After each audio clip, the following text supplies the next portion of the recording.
I think a lot of people, we didn't anticipate this. I think a lot of people were going, and maybe it was just a conversation with that last, because I know that there is a lot of excitement with the PNP a few weeks ago. Yeah, but the and I momentum think kind of dwindled. yeah, it kind of fell, and then Right. like the JLP was front and center. So every day I open social media, it was some big rally here that the Prime Minister was. But I up have to here ask you, I have to put it to you this way though, because the GLP is set to mobilize the young base, and the PNP is set to mobilize the old base. Yeah, we're looking at voter turnout and all of that. We don't know the final number. Is it the case, to your mind? Do you think that it's the young people that have come out and changed their minds to, you know, give that battle royal with the PNP, or is it that the PNP has managed to mobilize the good old base? I think they have managed to mobilize their base, and I think we saw that with a lot of the kind of crowd and like the imagery of the people that were in the crowd. I think there was a fairly amount of people that looked like 40s, 50s, but we also saw like a good amount of young people too.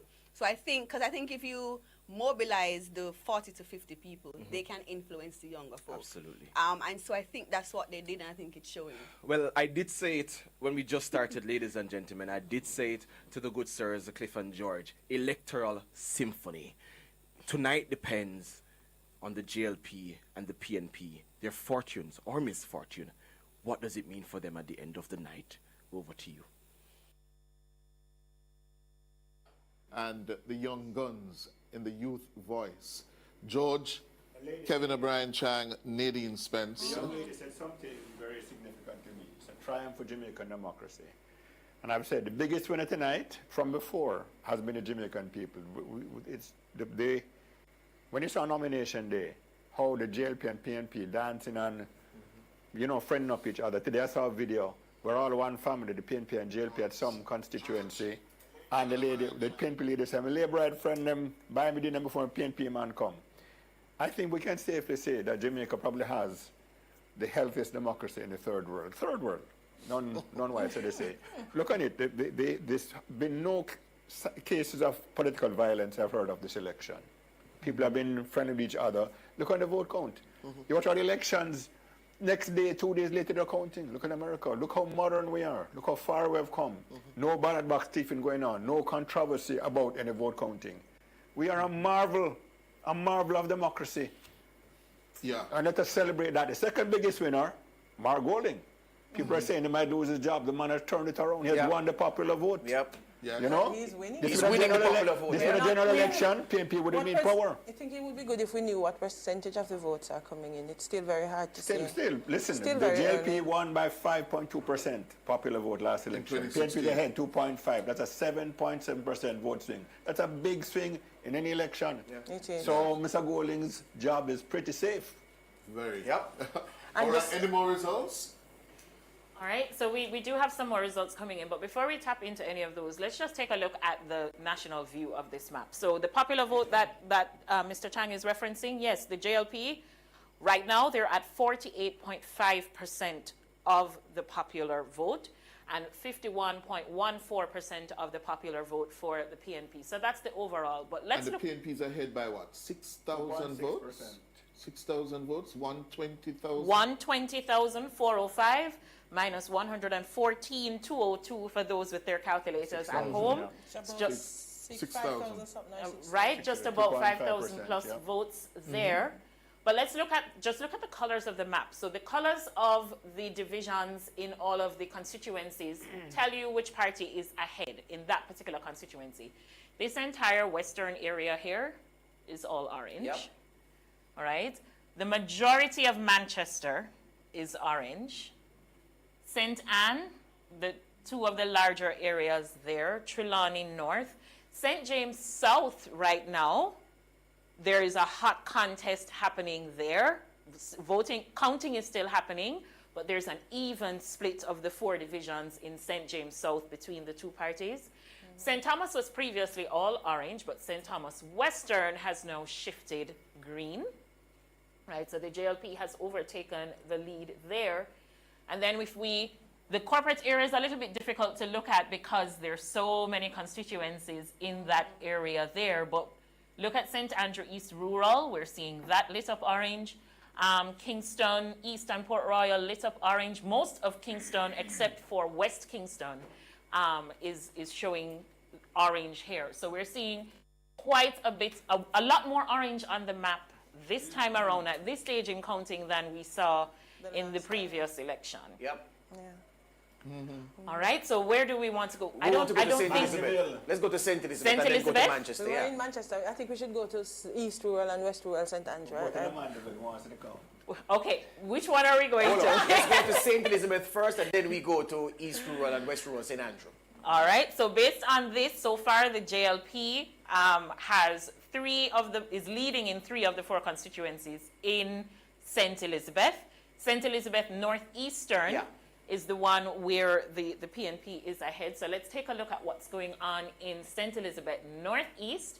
Clicking first on Balaclava. So the PNP is ahead here with 237 votes for Everton Fisher and 66 votes for James Mitchell. So that's 78% of the votes for the PNP in Balaclava. Then when we go to Braze River, Donovan Pagan is ahead with 609 votes. So a smaller lead here compared to Kirk Rodney of the JLP with 565. So that's what's happening in Braze River. The PNP is ahead, but not quite significantly so.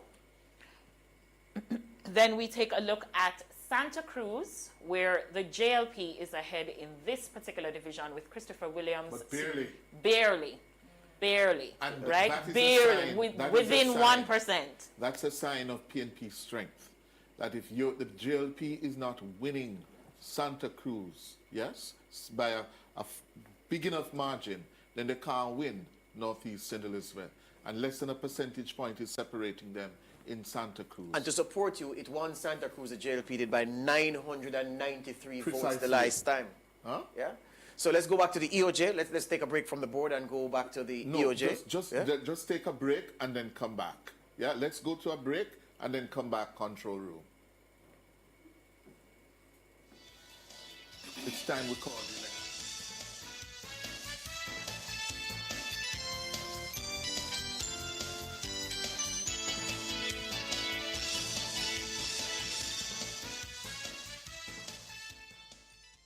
Outperform, outlast.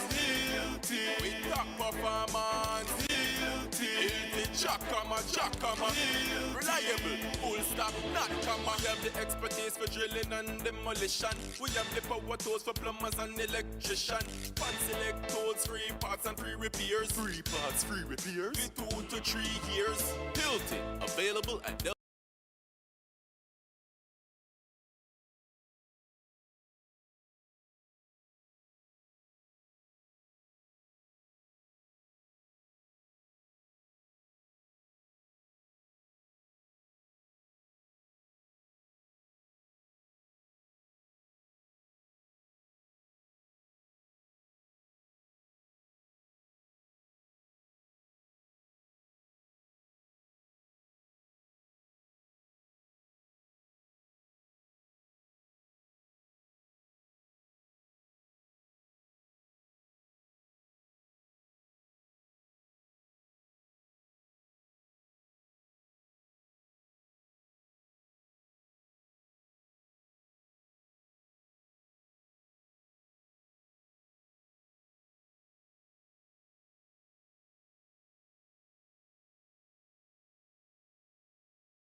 Welcome back to Local Vote 24.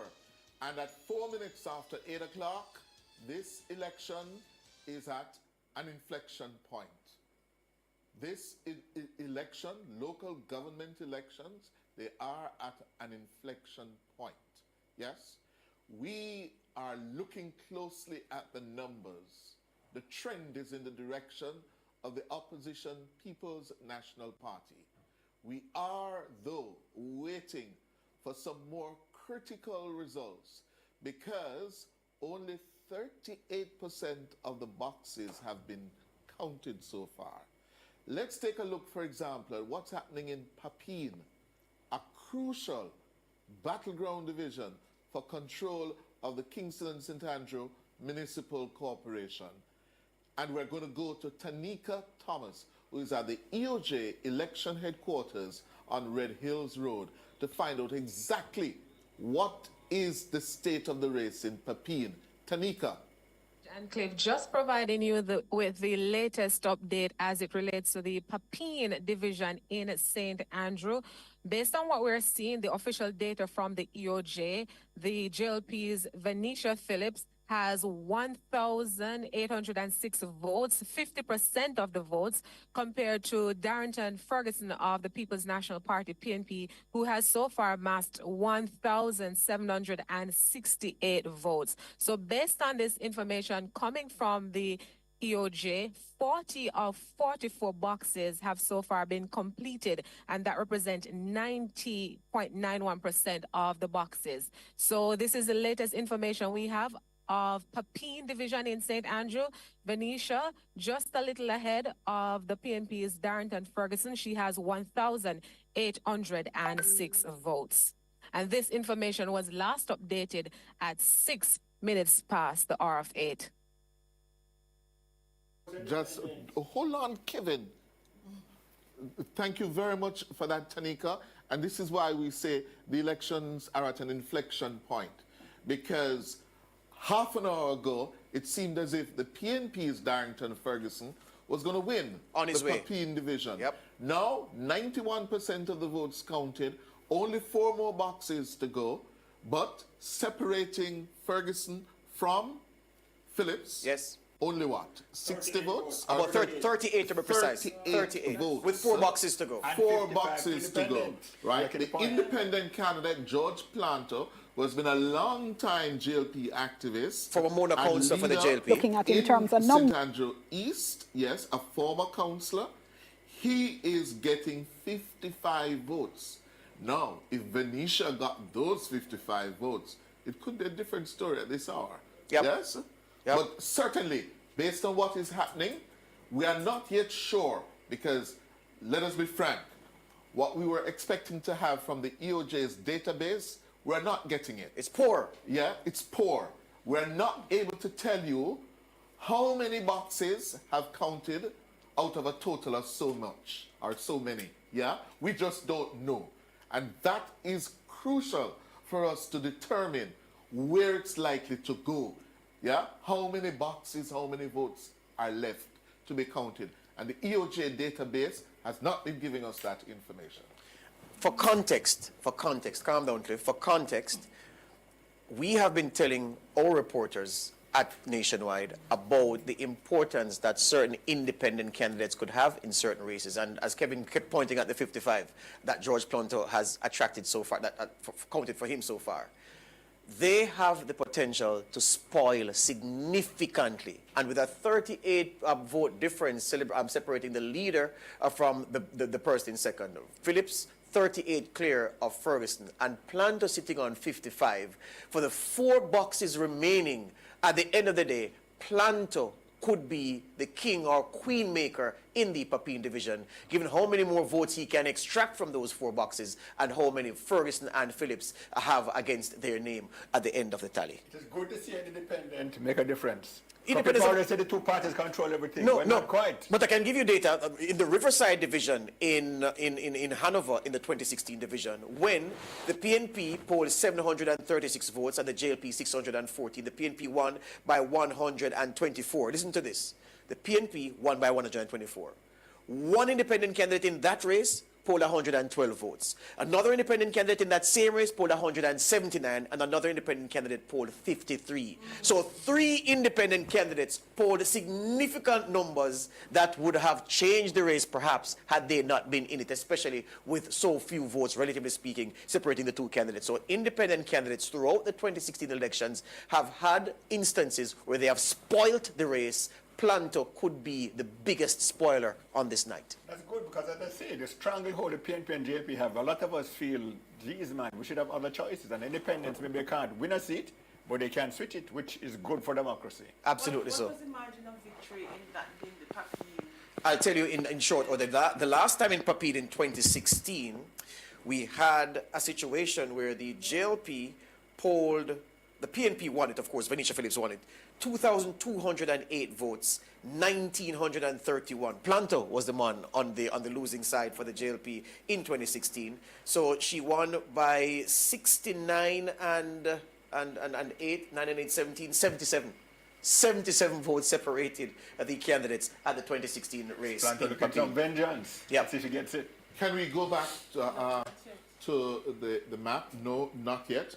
But I'm getting from out of Manchester that apparently the PNP has held on to the municipality of Manchester. The JLP has lost, yes, its traditional control of Christiana division in Audley Shores, northeast Manchester. Harrison, the incumbent, has lost the Christiana division, yes? So it seems as if the PNP is winning Manchester, yes? That's they have retained Manchester. Yeah. Yeah. Finish your thought. And we're also learning that in St. Anne's Bay, yeah, it seems as if the JLP has lost St. Anne's Bay as well. In northeast St. Anne, that would be also an upset and an indication that the JLP is not doing well. The PNP is doing well tonight at what? 10 minutes, 11 minutes after 8 o'clock. Somebody told me before the election, just today, they said Audley has not been present, and the PNP, the Christiana was very vulnerable because Audley hasn't been there and has been in shambles. I've been told Christiana and Walderston, were vulnerable to the PNP because Audley is not very well. Well, I tell you what. When this election shows, crowds mean nothing. No. Yes. No. But it is funny you say that, Cliff, because if the JLP moved from a position in St. Anne's Bay last time, when they won by 1,000 votes, about 1,000 votes. To know you're saying that they look to be losing? Yes. It says something about the national picture. I think we should go back to the EOJ to see what's happening with that Papine race. I don't know if Tanika is ready for us. Let's go to a break and come back with her. Yeah, we should do that because that's the one we want to see tonight.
Or is it just a local government election? No, it's not just a local government election.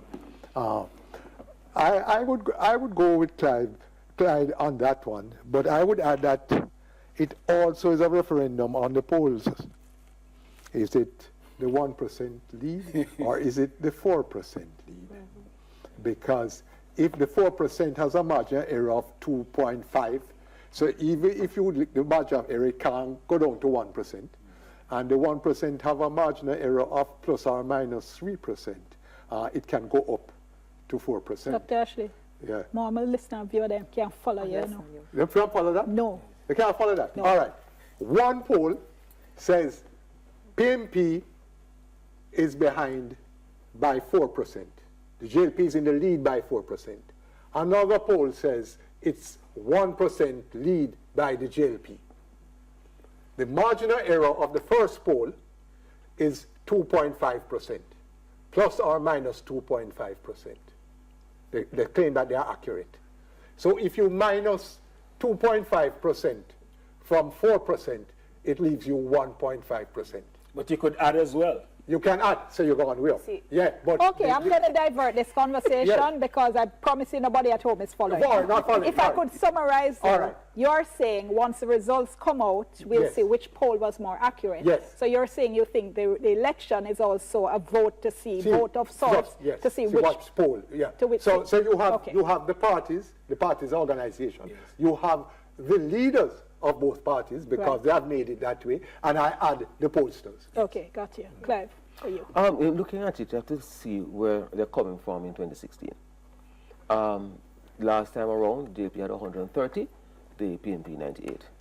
So the momentum, is there momentum? Will it be able to put them forward to say, take control of the municipalities? That's the question. Some seats are being flipped, we see that. But the overall issue is now, is that momentum enough? And if it isn't enough, what does that mean for the leadership in the PNP?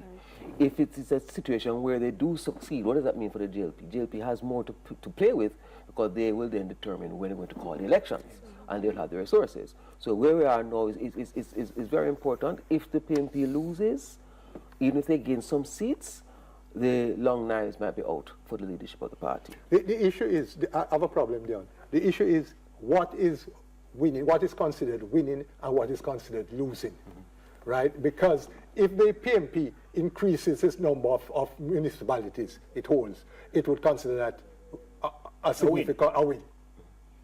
You see, if it increases. Right. If the JLP loses any, it will consider it a loss. Everybody will say they have lost. And what about, though, the significant, let's look at this, the KSAMC, which is going to be regarded as a big prize for whoever wins, especially it was so close last time around. JLP won at 21 to 19, as we said earlier, based on a one-vote difference in the Raytown division that saw the division going to Rosalie Hamilton. So who wins KSAMC says what, Daniel?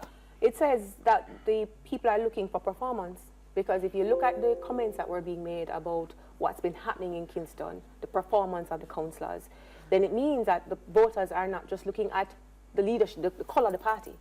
They're now looking at what's happening in that zone that is being controlled.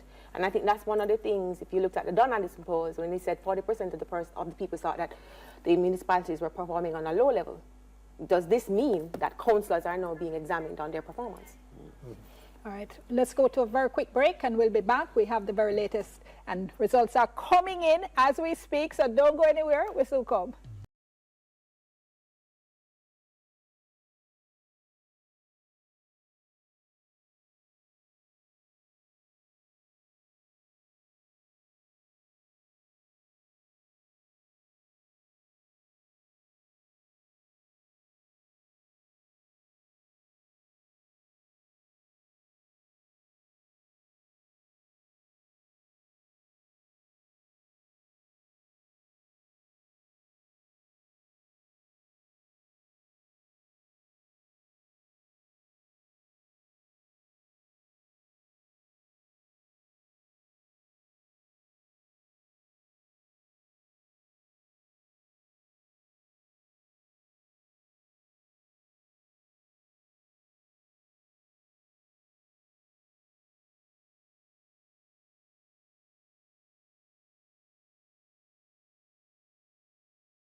We'll have him in just a moment, and just to remind you that we do have reporters on location at PNP headquarters, at the electoral office, as you are seeing, as well as JLP headquarters. We'll go to them in just a moment. But that we're talking about the KSMC, and Clyde Williams, your thoughts on that one, the big prize. Yes, well, that is always going to be significant.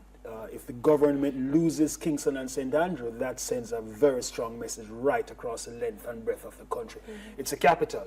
And traditionally, the KSAC has been seen, municipal cooperation has been seen as the big prize in the local government elections. So I'm looking to see what is going to happen in that regard.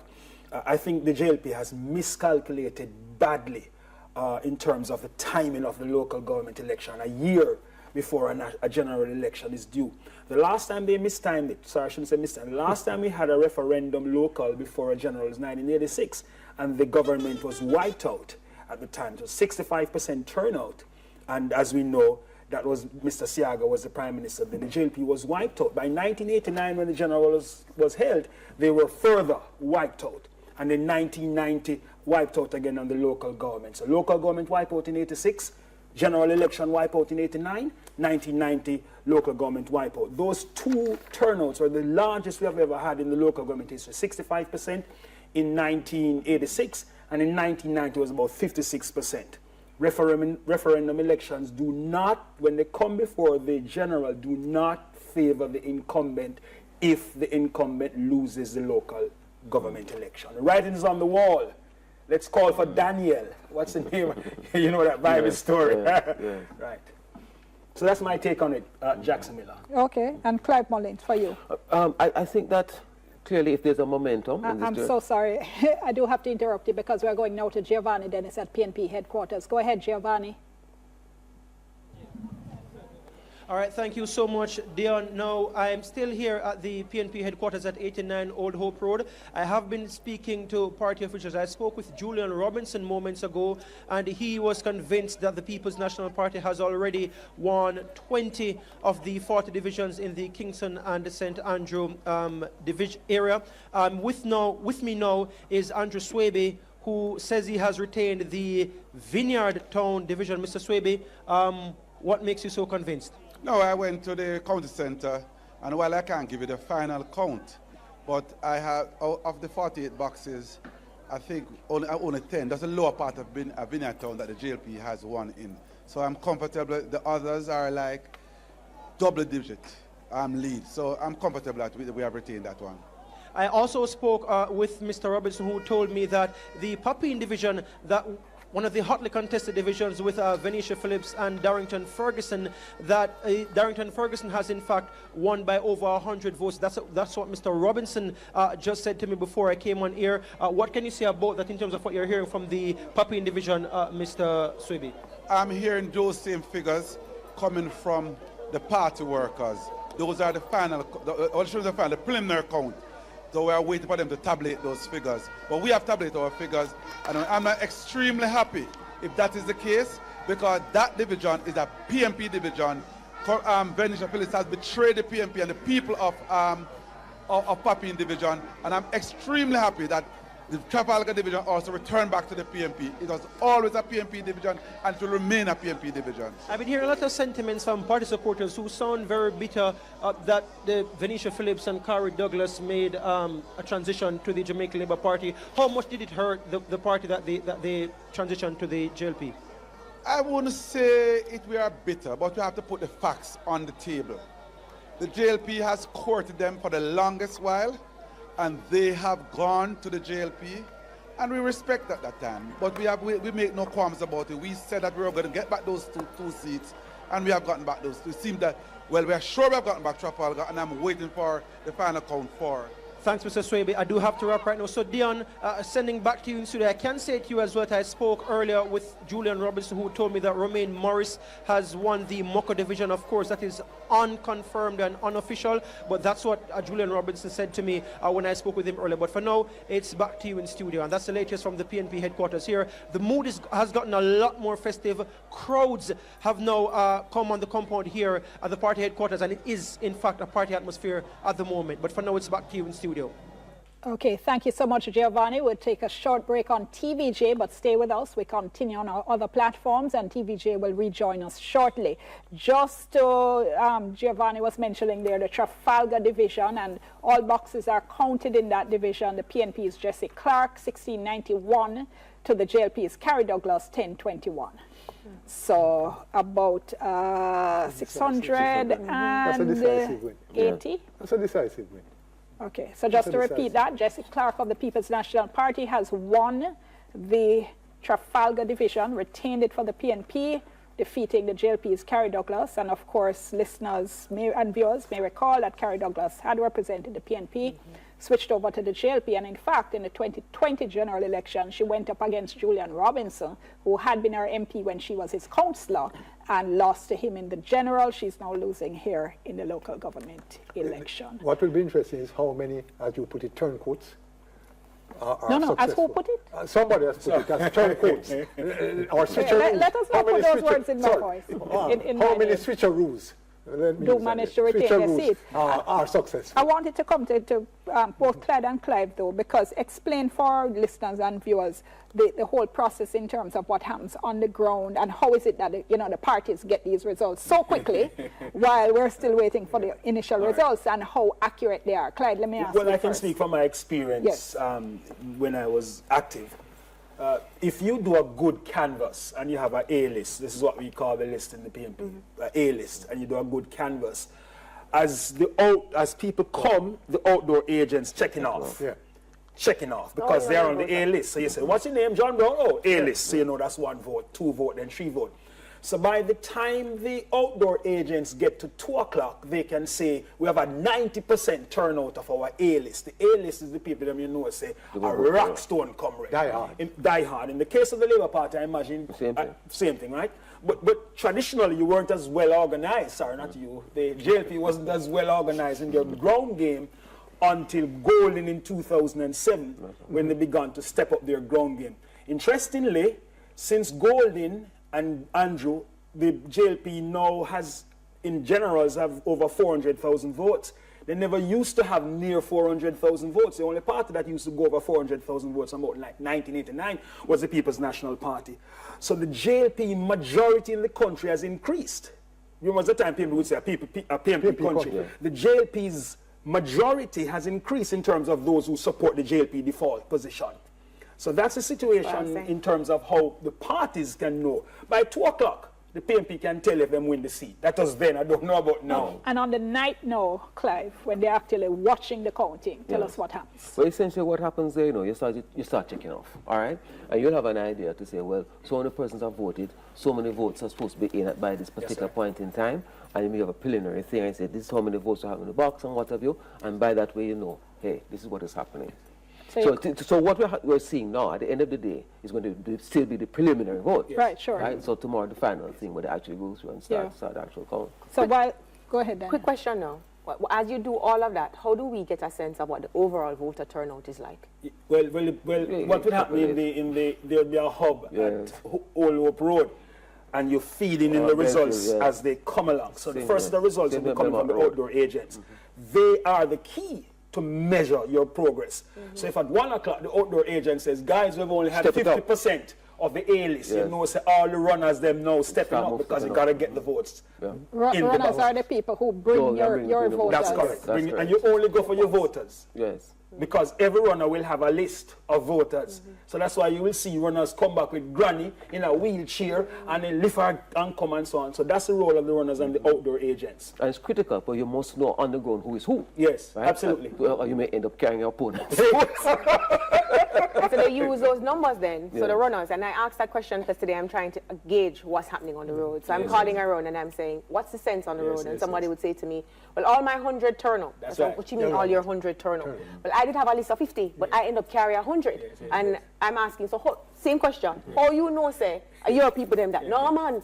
And my people them there, we carry them, so we know, say, my people them turn out. So I ask you that because I figure I'm most interested in what the voter turnout is going to be like, because this is what is going to tell us if people are listening, what are their concerns, and as Clyde said, what's going to be the tone for the election. What is important, you know, it doesn't matter if it's a local or a general. It's the same dynamic on election day. Absolutely. Same dynamic. Yes, In other words, so when you're organizing, you're not organizing for a local or a general. You're organizing for an election that you want to win. This is practice? Yeah, Is local government is practice? No. It's final. It's two finals you have. Every election is a final. There's no practice. No practice. No practice. No dress rehearsal. No dress rehearsal. So you get it right in the local government? No. You get it right in every election. You get it right in local government don't mean anything for the next election. Let's come back to your question about winning. We're getting reports of celebrations at the PNP headquarters. You're celebrating. I'm just saying. No, I'm telling you. Seriously. Take for instance, when was I heavily involved with Sharon A. Webster, when Sharon A. Webster was on the PNP side, this is the election might have been 2011 election. Before she was a dual citizen. That's her 2011 election. By we got to about 3 o'clock, we knew we had won the election. Because you know how many votes you need. The first thing you have to decide, how many votes do I need to win this election? So you might say I need 16,000 votes. Let us say that's the target. By 3 o'clock, when the A-list reports come in, they say, wait, we have 17,000. We won the election. Yes. But how does this translate now for the MPs? So this election, you notice every division has had members of parliament standing up, introducing them.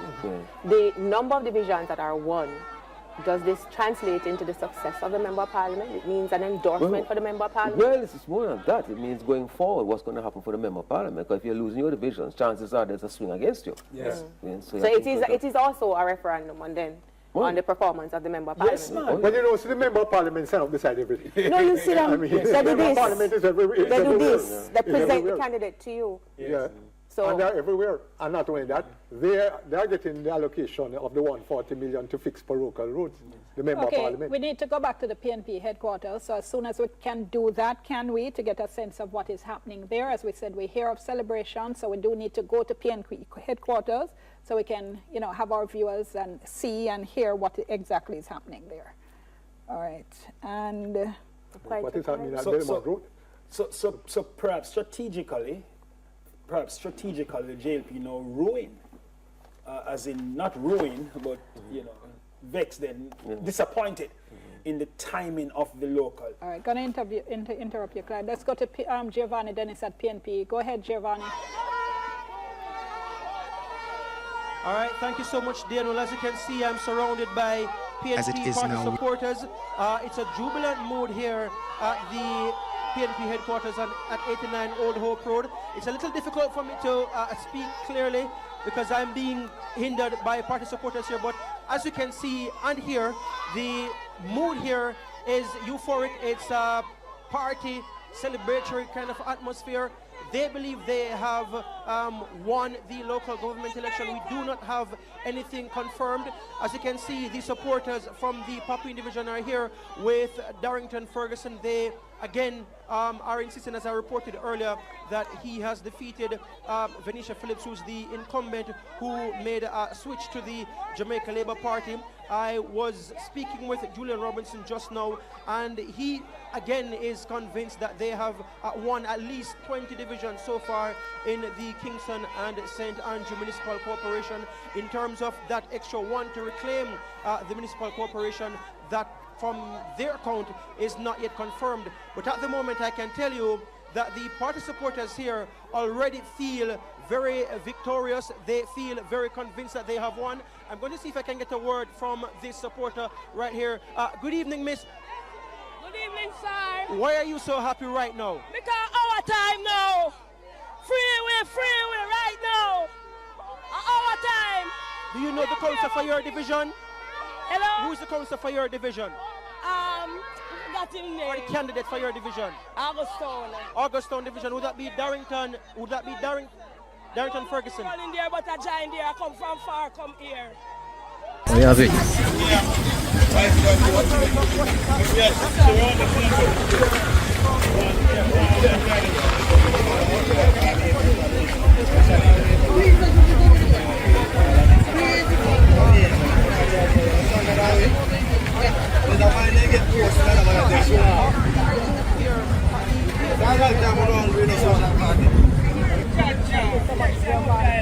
And indeed, as our viewers take in the sites and as our our listeners taking the sounds, we are going to segue, however, to the electoral office where Jovan Keys is, and then we hope to be able to link with the Jamaica Labour Party headquarters as well. But let's go to Jovan Keys now at the electoral office. Can you hear me, Jovan? Go ahead, please. Thank you so much, Dion. Well, yes, I can actually hear you. So we can, in fact, declare the Papine division for the People's National Party. So 52% of the votes, that's 2,113 for Darrington Ferguson of the People's National Party, and Venetia Phillips got 1,854. So 100% of those boxes counted, and it is declared for the People's National Party. Now let's give you a... Oh, yeah, Vic.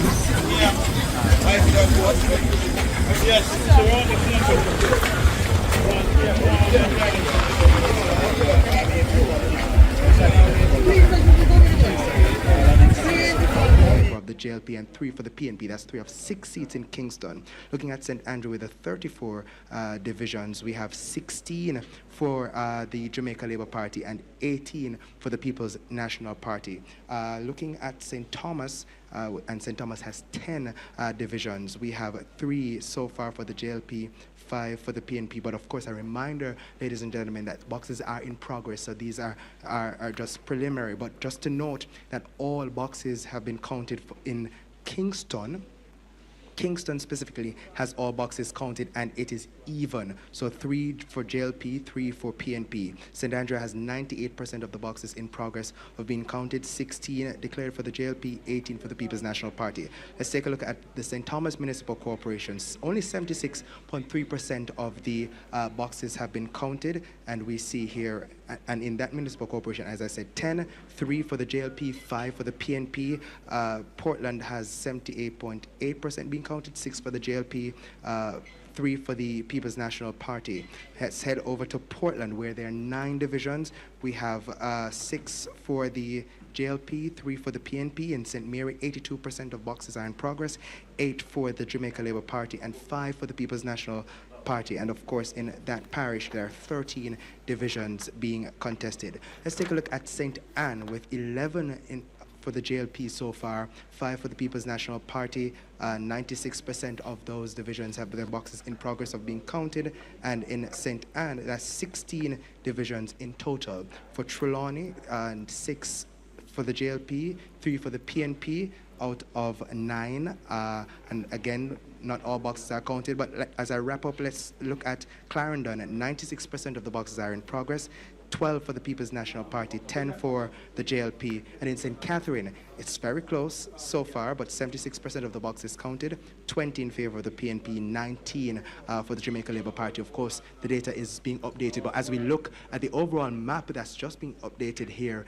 we have 90% of the boxes counted across the island. That's 90.10, with 6,061 of the 6,626 boxes counted across the island. 90.3 is just updated now, so 90.3% of the boxes counted with 6,072 of the 6,726 boxes.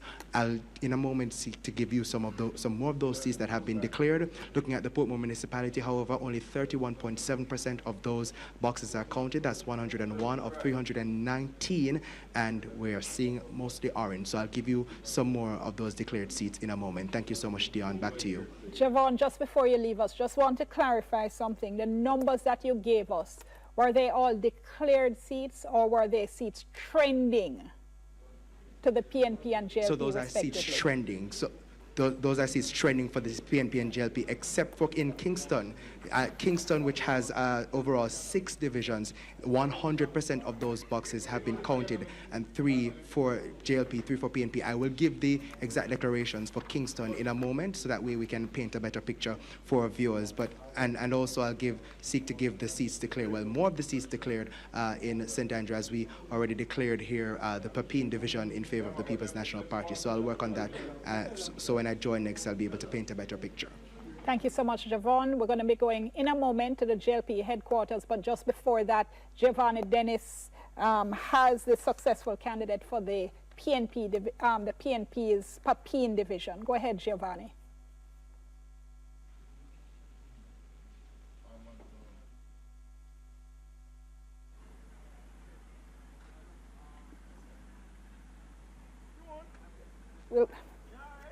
We'll go back once we sort that out, all right? So, and as I mentioned in a moment, we'll be checking on what's happening at the Jamaica Labour Party headquarters. But in the meantime, quick comments, Paul Ashley, what we heard there.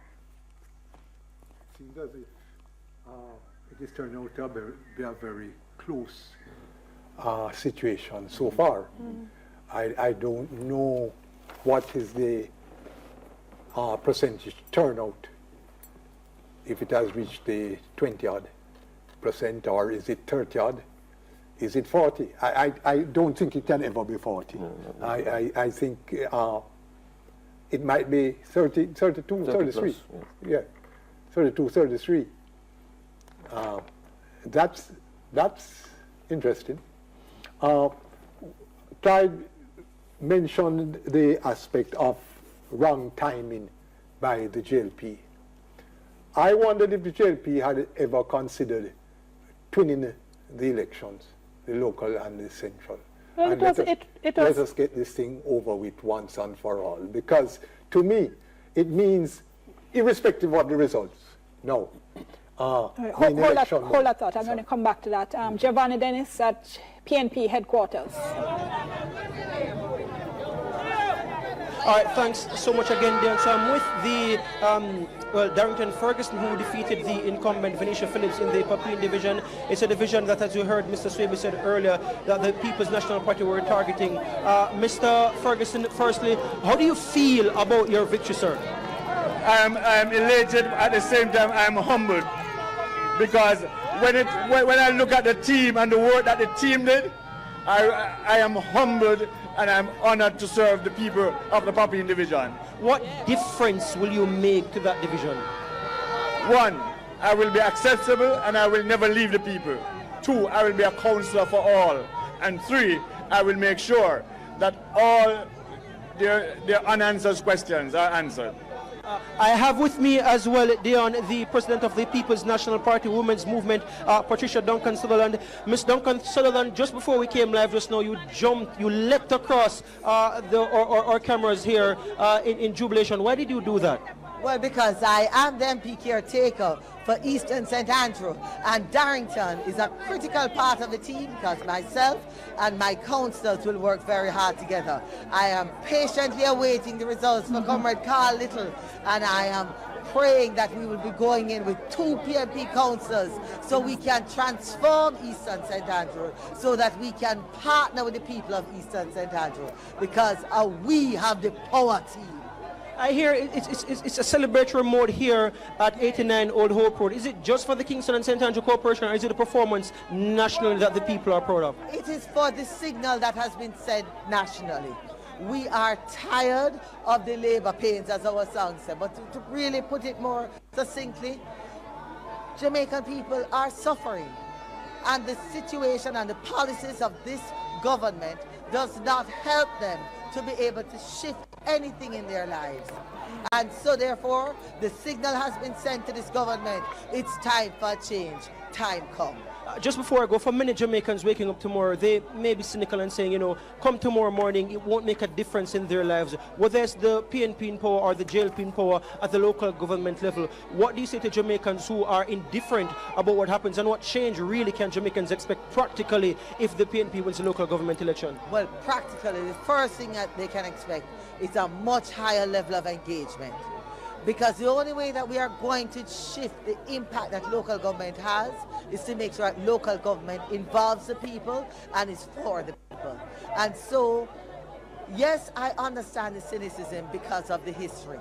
It is for us to make sure that people in Jamaica understand that it is possible to have a truly participatory democracy, where you can partner with your councillors, where you can partner with your MPs to create a different kind of environment that causes you to have social mobility and to be able to have a better life in general.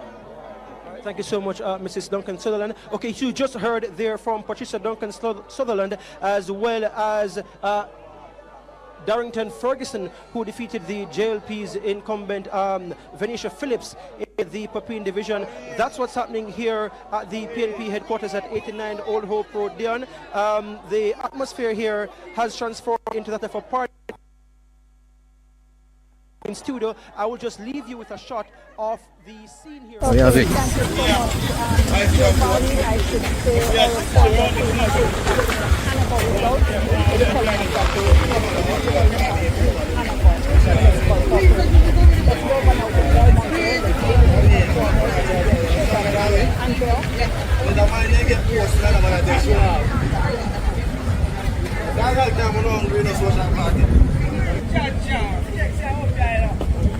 Thank you so much, Dion. We're still here at the JLP headquarters at Belmont Road in St. Andrew, where a few more supporters have joined individuals here on the compound. Not much activity is taking place at the moment. A few seconds ago, JLP Deputy Leader Desmond McKenzie entered the compound. We asked to have a word with him. He said not right now.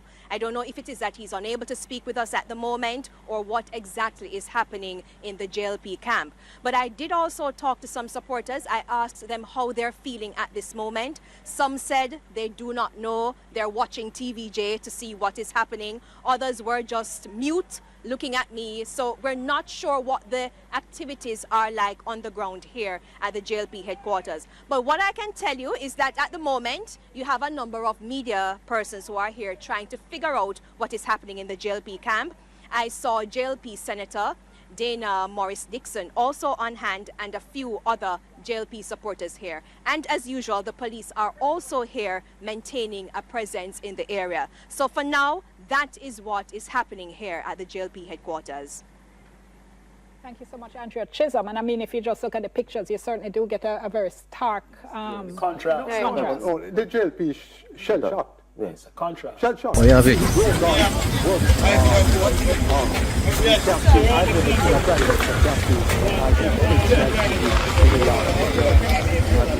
Even if you go supposed to be like he was really working, he was really popular, he was doing everything right in politics. And now to come down to be this close against a political neophyte, right, it shows that, you know, something is going on. And the question is going to be the measure of, because I would call it, I think the PNP the election. The question now is that breakdown and how far have they come to achieve that. It also means what's going to happen in terms of party machinery. Because this clearly is saying, well, if a no vote to turn out and you can pull your vote out, what does that mean for you Nigeria? But anyone man that's supposed to be right now breathing a sigh of relief, and that's Mark Lloyd, because he had also made this a referendum on his leadership of the PNP in terms of rallying and getting the party organized, because he's been everywhere. Look, cranny everywhere. For 3 years. For 3 years. So I'm sure right now he's having a sip of wine, because it's a wine or water party, this, you know. Yeah. Some people going to be balling buckets, and some people going to be drinking wine, celebrating. And I think Golding right now has his chin up. Must. I think if you look at the numbers, though, I mean, there is that question, popularity over performance. Yeah. Was it a question of popularity that was able to win or get you through the general elections? I know that that wave has been ridden. Where are you in terms of performance? Is this a referendum, so to speak, on the performance of the political party itself in the local government? And I think that's the consequence of tying your future to the local government, which is one more reason why we have to have this conversation about how you change it.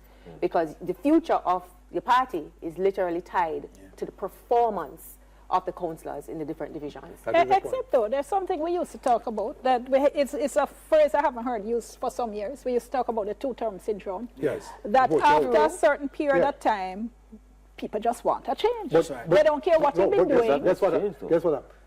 Let me just finish the point though, because Daniel was speaking about performance, and I'm saying it's in that context that what we used to see is that people really don't care. At a certain time, they just feel you start get arrogant, you start get satisfied, and it's time to change. Yeah, your belly I'd go a little bit further on. I take your point, but I raise you one. Because even if it is a question about the two-term, what you have seen over the last several years is a question about my performance. I'm doing this, I'm doing this. And so marry that with the popularity, people are going to be asking, where they? What's happening? So it's not so much I want a change, because like lady say, I hear people say it, but change to what? All right, 1 second. The report I'm getting is that the PNP won all 7 divisions in Hanover. Wow. So in the 2016 elections, it was 4-3 to the PNP. That's telling us too. And what I'm getting here from our reporters is that the PNP has this time around won all 7. Well, in fact, I was looking at Hanover as a kind of weather vane, two between East and Western Hanover. And to have that kind of shift in Hanover is telling a story. What do you mean by weather vane? In terms of the turnout. No, what it means, the term. Well, in terms of having a temperature as to Yes. what else is happening. Okay. And what is happening there is that we can see the wind of momentum. What it also means is that for the next several months before next national election, there's a lot of politicking going to be taking place. Right, it is on the wall. Right, it's on the wall. So Yes. a lot of organization and politicking is going to be taking place between now and then. I have a problem in that traditionally, a low voter turnout is to the benefit of the incumbent. Yes. People vote you out. This has a relatively low voter turnout. Well, we don't know yet. Well, it will reach 40%. That's what I'm... You see? And this is what Daniel's point is. It's a low voter turnout, yet still you have a considerable shift. Yes. And that is strange. That is strange. How you interpret that? Which is why I asked the question, if it maintains, all I'm interested in at this point is the voter turnout. And when you compare the voter turnouts in the different areas to see which areas they came out in their numbers in. Because if it's still a low voter turnout, that's my point. Yes. It's a question of performance because you have a low voter turnout. If the voter turnout is high, then Dion, your point about a change may very well be valid, because then people are saying we want a change. Yeah. But if your voter turnout is the same people coming out to vote, what does that mean? But the traditional voter turnout in local government elections have always been under 40%, ranging in the 34, the 35, the 36. Only 2 times. 1986, 65 point something percent, the referendum election on Siaga's performance. 1990, after PNP won the 89 election, that was 50 something percent. Nobody calls the local before the general. The traditional view is you run the general, you win it, and then you call your local shortly after. So I was a little bit surprised that the Andrew Holness administration kept pushing back the local. 8 years would have passed. Now, this is not the first time we have had 8 years. Between 1990 and 1998, we had 8 years. So when the PNP people say, oh, local government on here, but you did it as well.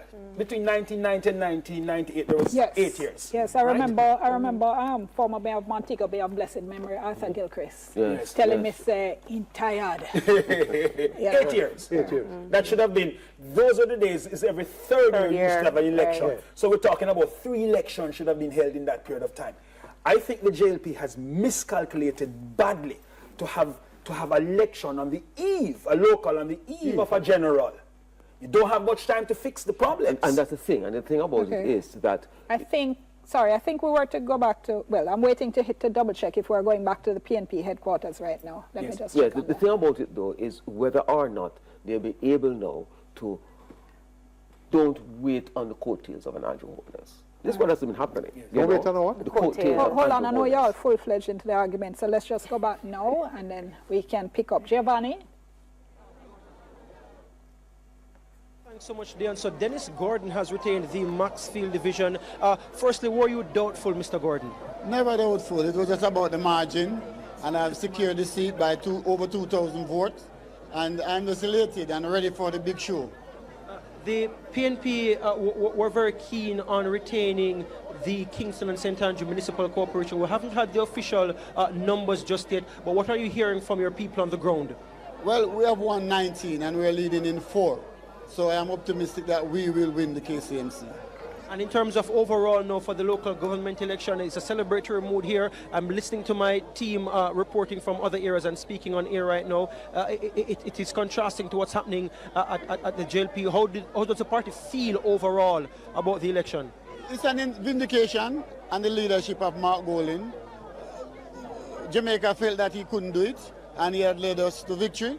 And we're looking forward to work even harder to ensure that he becomes the Prime Minister of this country. what difference will it make come tomorrow morning, especially in the Kingston Municipal Corporation? I questioned you at the recent political debates, debate number 1 on the Thursday, and one of the major concerns for many people is the developments across the area, the insufficiently regulated developments, and a big part of that problem is the Kingston and St. Andrew Municipal Corporation and the approval process. What will change if the PNP wins come tomorrow? Firstly, accountability will be centered to what we do. The 3 strategic law embrace participation from the public. We will ensure that from day 1, the public are central to whatever we do. The public will be invited to serve on some of the committee and some of the commissions because we need checks and balance.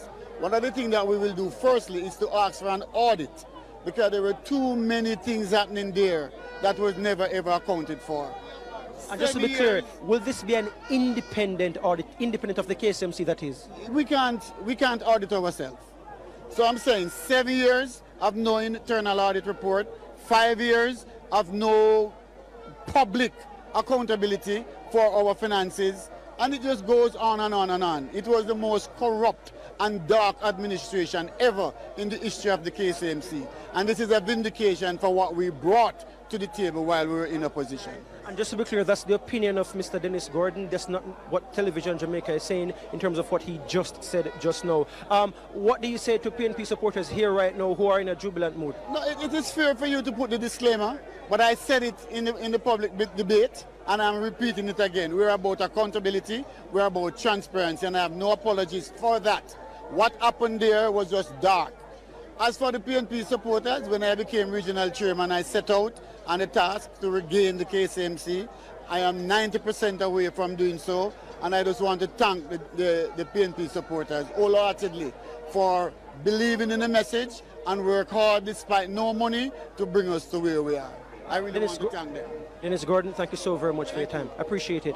So that's Dennis Gordon, who has won the Maxfield division in Kingston and St. Andrew. Deon, sending it back to you in studio. And again, the atmosphere here is one of jubilation from the PNP supporters. And I will leave you once more with some shots and scenes of what's happening here. All right, thank you so much, Giovanni. And just for the record, Mr. Gordon won thereby with 2,378 votes in the Maxfield Park division. The Omar White of the JLP 269, and Mr. Gordon has actually increased his majority. He won with 86.3% of votes last time. This time around it's 89%. So decisive win there. Daniel, I heard you pick up on the word accountability. Everybody's using that. It seems to be the magic word. You know, we talk about that. To get us to where? Because to my mind, it indicates that within the public domain, that's a demand. Within the public, people are asking for accountability and transparency.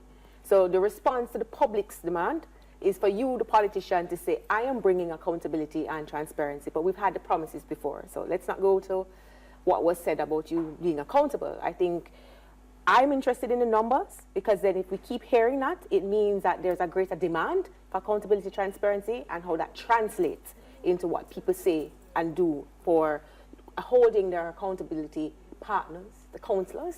You know, there's another side to that, you know, that I'm really tickled by. There's the charge of corruption. We hear everybody wants accountability. This is said it's the most corrupt administration. If it is the most corrupt administration, it seems to me that the corrupted were very mean. If you have money from whatever source and you don't spend it to protect your position, then you're really very mean. Yes. The man said we had no money. That's the PNP. The PNP said we have no money and we're dealing with accountability, right? The question is, some people got money. If you look at the Auditor General's report about how many millions not properly accounted for, where did that money go? And is it that they are serious about accountability? And accountability must mean jail time for some. You can't just have transparency and accountability. And but that's not the remit of the politician. The remit of that is not a question of the arresting people for fraud. That's the remit of the police services and the DPP's office. What I'm interested in is what institutional changes will the PNP make to ensure that what we have had in local government, the wagga wagga, the run with it kind of local government, they catch up the road with 1 inch of asphalt, and as soon as the rain falls, it's back to square one. How will the PNP change that institutionally? Not just new faces, but what will they do institutionally? That's what I'm concerned about. And that will make a difference. Absolutely. If you take, sorry, Clive. No, please go ahead. If you take that change, and I was thinking as you started the conversation, if you really want great change, and if a political party wants to set itself apart, it has to be creative and innovative in how it's going to go about local government.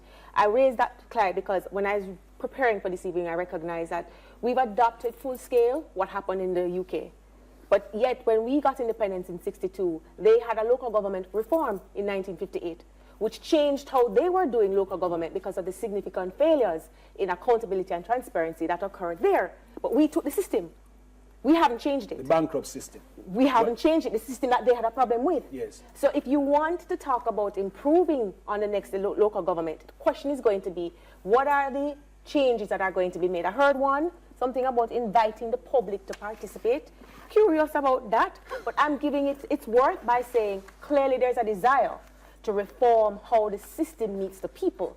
How that will be done in the circumstances where it might take many, many moons to have legislation to change local government means it has to be changed by practice and not necessarily by law. I was thinking that if we want meaningful change, we would go for proportional representational system in the local government. No, let me tell you why. No, I'm not.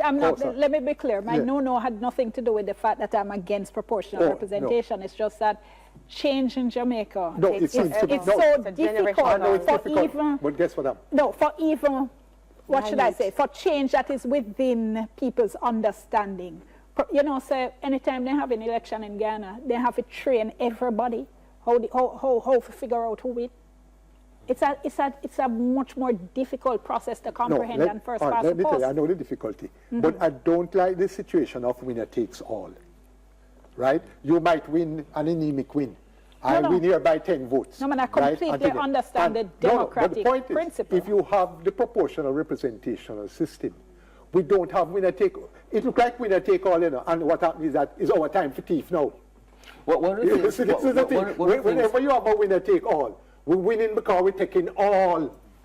We're taking all, we're thieving all. People also, though, I find like simplicity. Here's the tension of how you're going to effect change, while at the same time having the transactional politics that we have, right? And that's a reality we have to face. The transactional politics. And so if you aren't able to push that, whatever it is, yes, contracts, what have you. That's correct. So how are you going Something to of push value. that? Yes. And so at the same time to do that while also being about the sense of change and accountability. And sometimes you end up trying to ride a horse both ways, which you can't. So you're going to have to play a political cost to bring about this change. I think the parties have to sign off and say, hey, this is what is necessary for the country, right? These are the things we have to do, and it may cost us, but if we don't do that, it's going to be worse off. Another thing, too, is that going forward, the parties have to ensure that they get people on the list and to get them out to vote for a general election. It comes down to the numbers. And if they aren't able to do that, then what we're seeing now could very well be repeated or reversed. But you hear the problem I'm having with numbers now? When we talk about numbers, we talk about the people who voted. Our members of parliament will tell you they're only concerned about the people who voted for them. So we've lost two sets of people. We've lost the people who don't vote, and we've lost the people who lost a vote. They never win. So who represents them? But our problem is that in terms of having this voter apathy, I really am very concerned about it. Persons are taking pride in it, not understanding that when we withdraw from the process, it is the minorities that are going to determine the kind of country we have. Yeah, I'll tell you something, because I've made a whole lot of evolution in my thinking on this voter apathy thing. And I think one of the problems is that we're seeing the ballot box as a be-all and end-all of participation in democracy. And it's not. And a lot of people don't want to vote because they don't like neither one of them. But there are many other ways in which they can be invited to participate in the governance process and democracy through groups like yours, National Integrity Action. Hold on 1 second for me, everybody. I'm going to stop myself mid-flow and go over to EOJ. Go ahead, Jovan.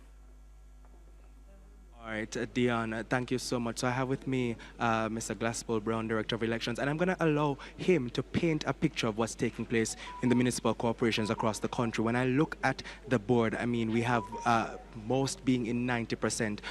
Most of the boxes in progress have been counted at 90%. So, Mr. Brown, walk through for my viewers, and I'm going to ask my videographer to kindly pan to the graphic that's on the wall so they can see as Mr. Brown walks us through what's taking place. Oh, what you see happening on the board is fairly close. We have most of the counts in terms of the parishes are in the 90s, so there's still amount of percentage that need to be coming.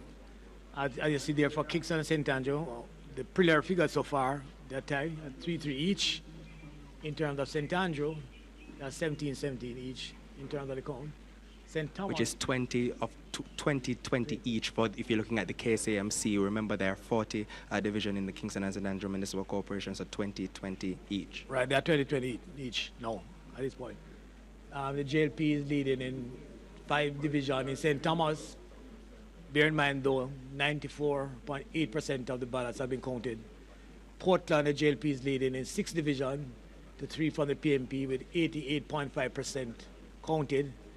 St. Mary, the JLP is leading in 7 divisions. The PNP is 6. 94.8% have been counted.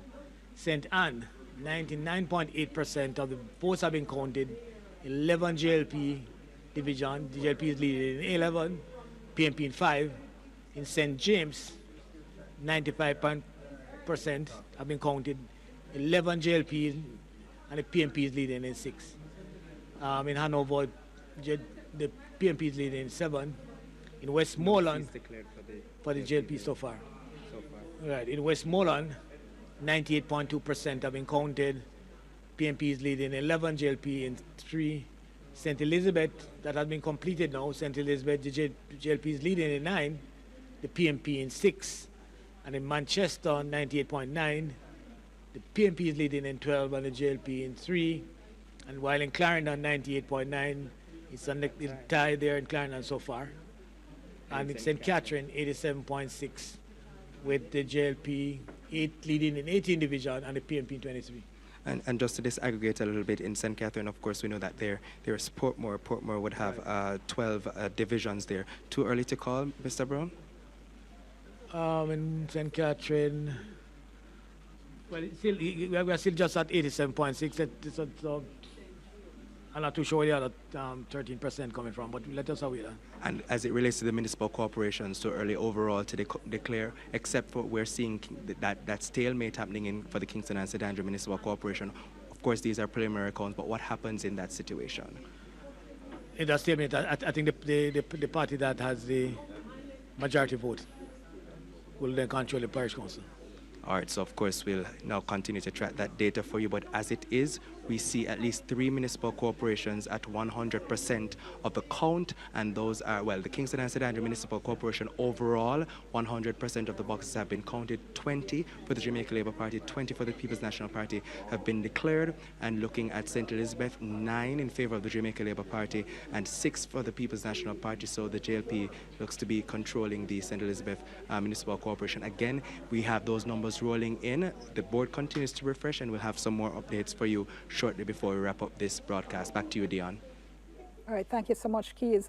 Let's just recap and go through those. Hopefully your guys' notes perhaps are keeping up where my missed off.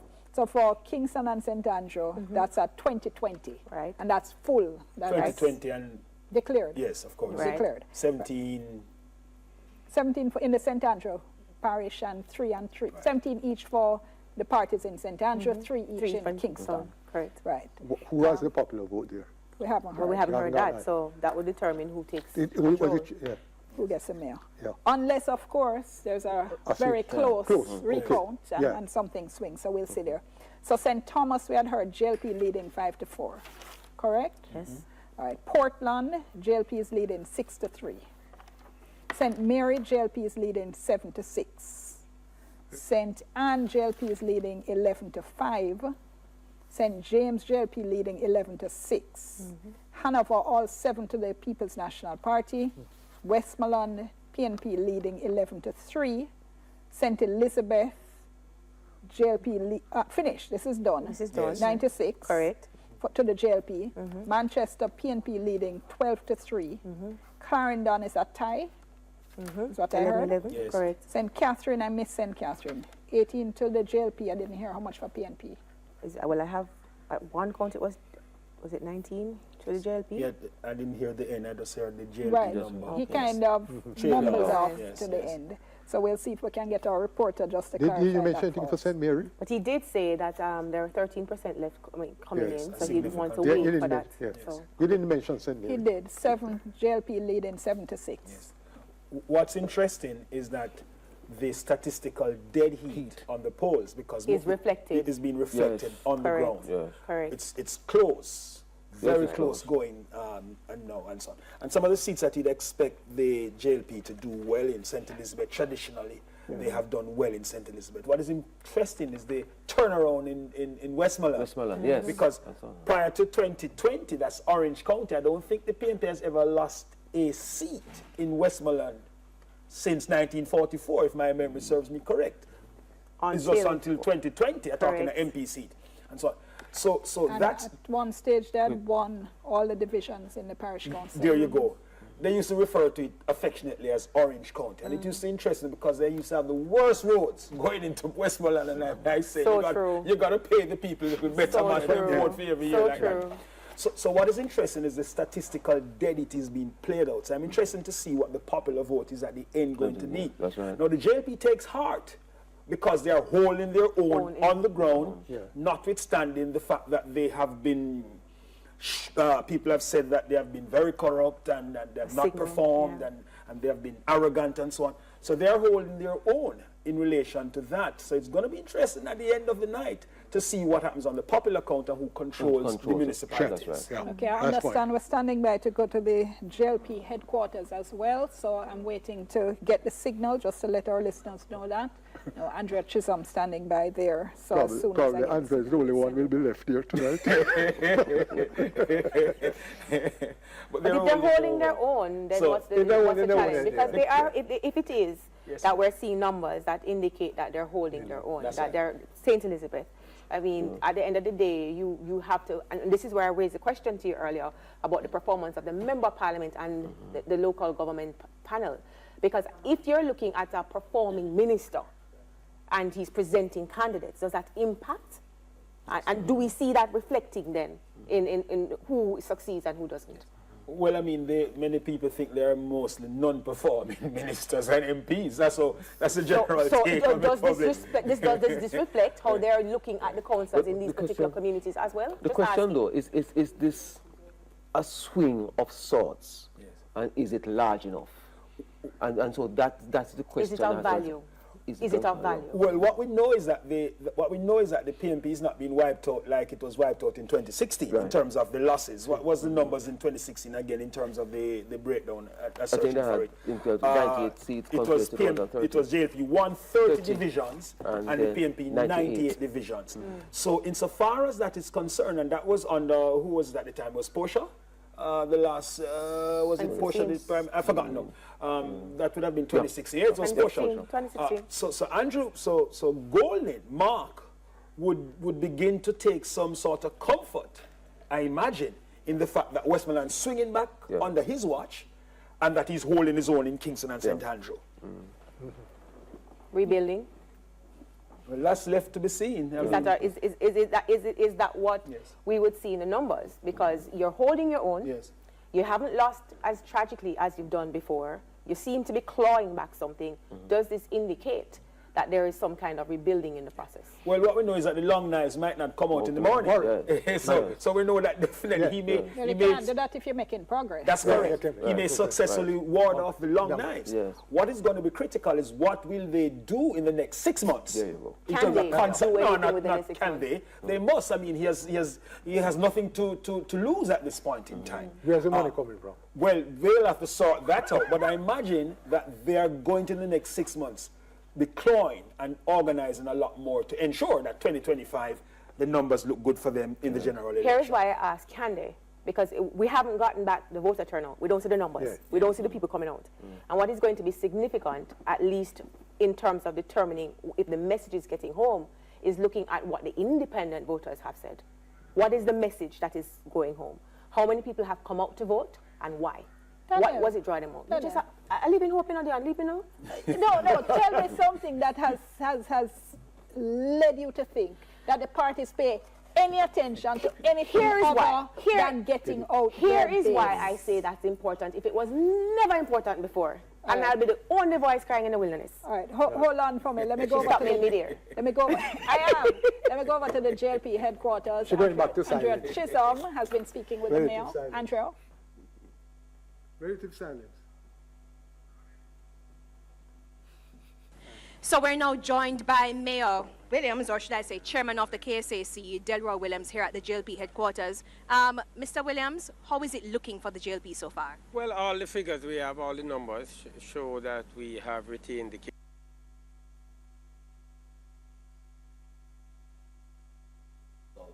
it's much closer than seats to the PNP 19. So that is it. Tomorrow we enter into the final. Okay, I think we're having a little bit of difficulty with that audio, so we'll come back to it in just a moment. And perhaps I should let you continue. Yes?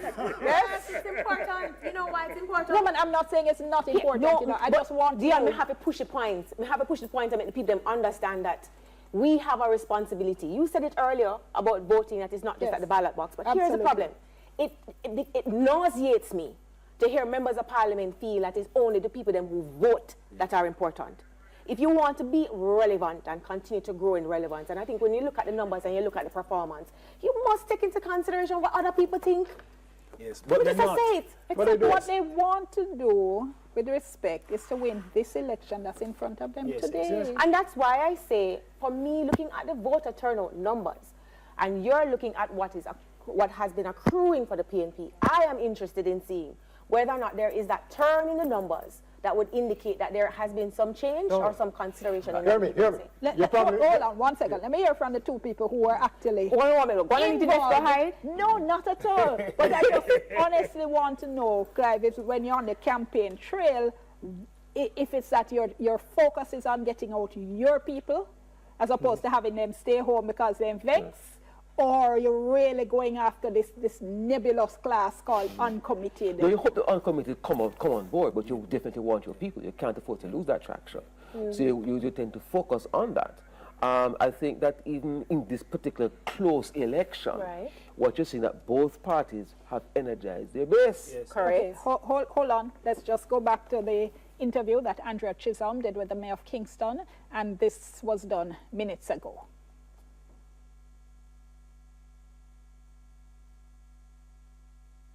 So we're now joined by Mayor Williams, or should I say Chairman of the KSAC, Delroy Williams, here at the JLP headquarters. Mr. Williams, how is it looking for the JLP so far? Well, all the figures we have, all the numbers show that we have retained the KSAMC. We have 21 seats as of the preliminary count.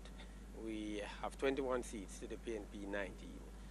So that is it. Tomorrow we enter into the final count, and we take it from there. But as of tonight, we have 21 seats, and that is, we have counted all the statement of polls, and we have added them up more than once, and we have 21 seats, and the PNP has 19. So we have retained the KSAMC. Overall, what are you hearing, though, in terms of the party, the JLP and the PNP? I don't understand. Who is leading? In different parishes. Island-wide. No, I haven't been following island-wide. I'm really just focused on the Kingston and St. Andrew Municipal Corporation.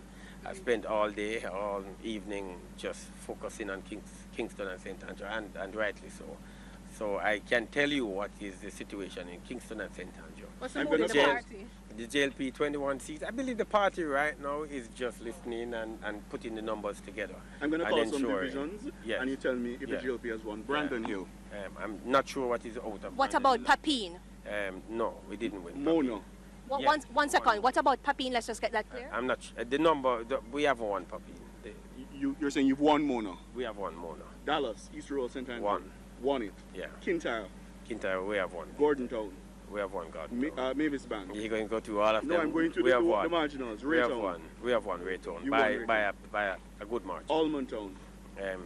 I don't have the figures from Almonton as yet. But the word you're giving us is that the GLP has held on to we the have KSMC. 21 seats and the PNP has 9. Can you tell us about the Hue and Then division? We have won that.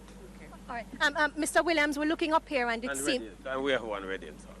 We're looking here, not much activity is taking place. Where are your supporters? There are people are just listening. There's nothing definitive on radio. The radio has been saying 2020 for the Kingston and St. Andrew Municipal Corporation, so you know people would be tied to that. But what we are correcting that is wrong, that information is not right. It's not 2020, it's 2119. Have you heard from the Prime Minister? Yes. And what's the word from him? Well, I can just update the Prime Minister with respect to Kingston and St. Andrew, and the Prime Minister is upbeat about it. I'm very glad that we have won the capital city, and so it's really just the capital city we won. You seem to be facing a wave across the rest of the island. What went wrong? I'm not sure. I don't have to figure about the wave. I heard we won St. Mary, we won St. Elizabeth, and we won some other parishes. So I'm not sure what you'd be saying in a wave. I don't have all the figures. I've said I've been very focused on Kingston and St. Andrew, and so I don't know what is happening. Just coming in, I heard that we won St. Mary, won Portland, we won St. Elizabeth, so those are good parishes that we are told. I heard that we have won. And we have won Kingston and St. Andrew. Thank you, Mr. Williams. You're welcome. Sure. That was the chairman of the Kingston and St. Andrew Municipal Corporation. That was Delroy Williams speaking with us a short while ago to give us an update as to what exactly is happening in the JLP camp.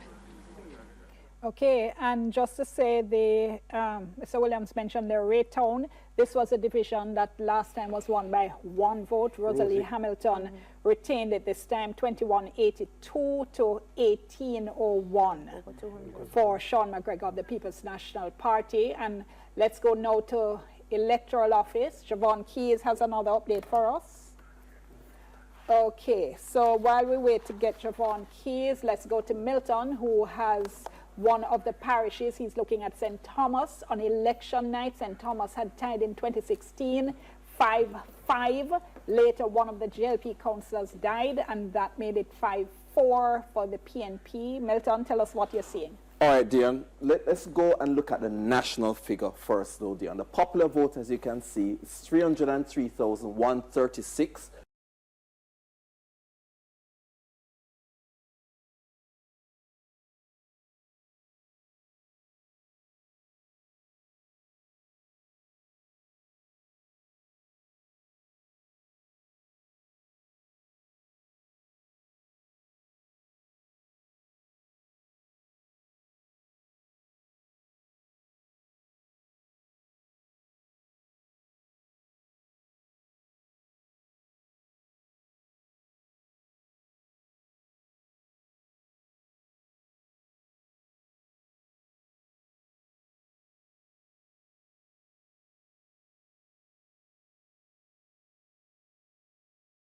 For the PNP and the JLP are 282,133.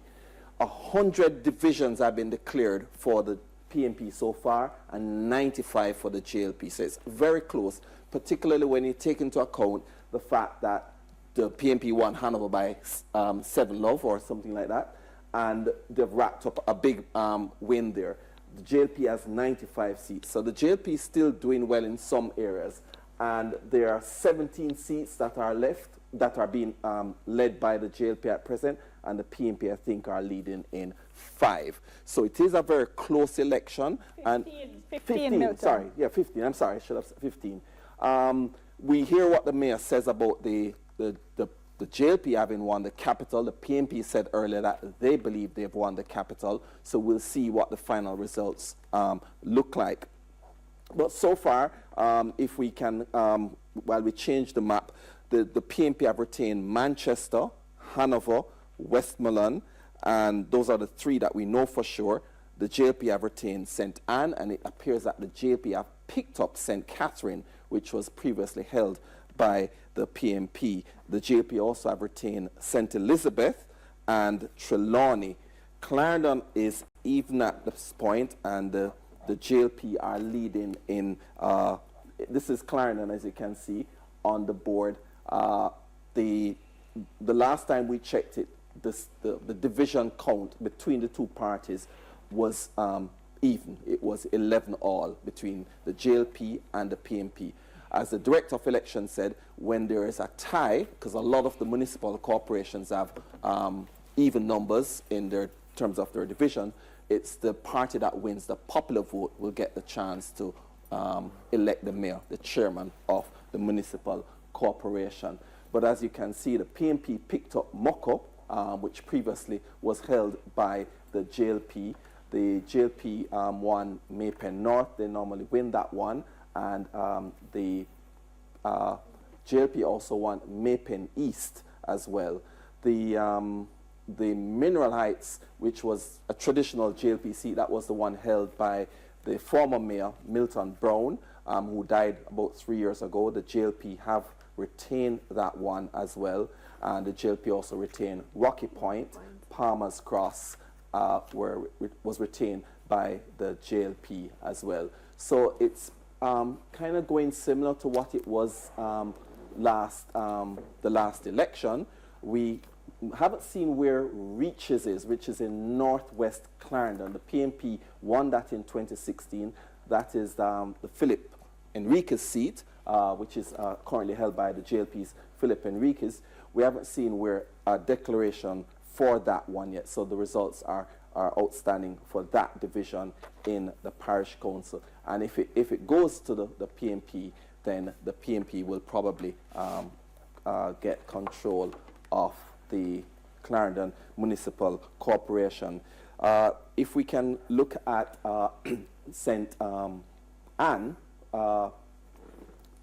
right, you see clearly that the JLP have far more declared seats. The PNP only have 4 so far in St. Anne, and the numbers that are outstanding, the PNP wouldn't have a chance to pick up or to get control of that municipal corporation. The PNP have only won Calderwood and Claremont, Beechertown, Monique. We haven't seen what's happening for Bensonton. That's the division where Lydia Richards ran from southeast St. Anne. That's Lisa Hanna's seat. She was the long-standing council. She wasn't selected, so she ran as an independent. Beechertown and Claremont, traditional PNP divisions, they have gone to the PNP. The PNP have picked up Monique, nevertheless, from the JLP, but the JLP is racked up divisions in Southwest, you know, the Gibraltar, Alexander, Brownstone, Dion, Kim Brown Lawrence's division. As we know, she's been charged in the CMU issue. She ran, was nominated nevertheless, ran and won her division, which is quite remarkable that someone who is before the courts has been nominated by her party and also actually won the division as well. Sturgetown, Dry Harbour, Bamboo, St. Anne's Bay, Limehall, Otrius, Exchange, those last 2 traditional JLP divisions. And in St. Mary, if we can go to St. Mary, where the JLP previously held that council, the PNP have more declared seats. There have been 5 for the PNP, to 2 for the JLP. The PNP have picked up Boscobel. That's in Western St. Mary. That's Bobby Montague's seat. And that is a huge pickup for the PNP to win Boscobel. But there are quite a few divisions left to be declared in that parish before we can know who will actually retain control of the St. Mary Municipal Corporation. If we could also have a look at Portland to the east, which is where the Vaz couple, Darrell and Anne-Marie Vaz, are MPs for West and Eastern Portland. The PNP have retained Port Antonio and Prospect, and the JLP have Ferry Hill, Fellowship, and St. Margaret's Bay. Those they previously held that. I know the PNP were seeking to get the Fellowship division. That's one of their targets, key targets, in order for them to get control of the Portmore Municipal Corporation. I'm going to ask you to hold for just a minute, Milton. Fascinating listening to the breakdown. We're going to go back to the EOJ, though, but let me just say I'm also getting from one of my reporters that Paul Ashley was asking the question earlier, how many people who have crossed to another party have in fact retained their seats. I'm being told so far it looks like only Ian Miles and Garfield James have done so, the PNP councillors, former PNP councillors in Westmoreland who switched. The final count in this is the Sheffield division. Garfield James now representing the JLP with 1104, won over the PNP's Derek McKenzie, who got 920. I don't have the final results in Little London, but I'm getting the report that Ian Miles, formerly of the PNP, now with the JLP, has defeated the PNP's candidate in that division as well. Let me go over to the electoral office. Jovan, go ahead. Hi, Dion. So I'll work on getting that Little London data for you in a moment, but I just wanted to paint the picture again here. A bit of a change. At the point when we last spoke, it was about 98% of the boxes, boxes were in progress of being counted in Hanover. So we have the JLP getting one division in the Hanover Municipal Corporation, which means the PNP has declared for them 6, Hanover 1. We're seeing Westmoreland at 99% of those boxes in progress, and Westmoreland is currently in favor of the People's National Party, so 3 for the JLP, 11 for the People's National Party. St. Elizabeth, 100% of those boxes counted in all the divisions, 9 in favor of the JLP, 6 for the People's National Party. In Manchester, 100% of those divisions boxes counted, so 12 in favor of the People's National Party, 3 in the for the Jamaica Labour Party. Just to note that Clarendon, 99.5% are counted, but if you take a closer look, you'll realize that it's 11 for the JLP and 11 for the People's National Party, and of course there are 22 divisions in Clarendon, which means that with 99.5% of those boxes counted, it's a close one. St. Anne has 99.8% of those boxes counted, and that municipal corporation is leaning towards the Jamaica Labour Party.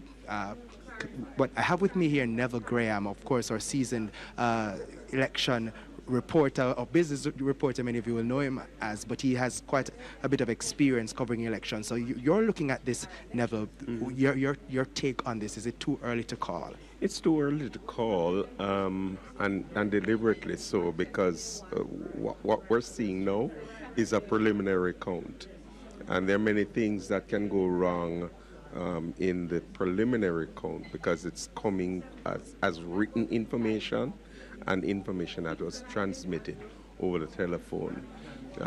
I was there when this system was being designed. You were head of communication at the EOJ for quite some time. Right.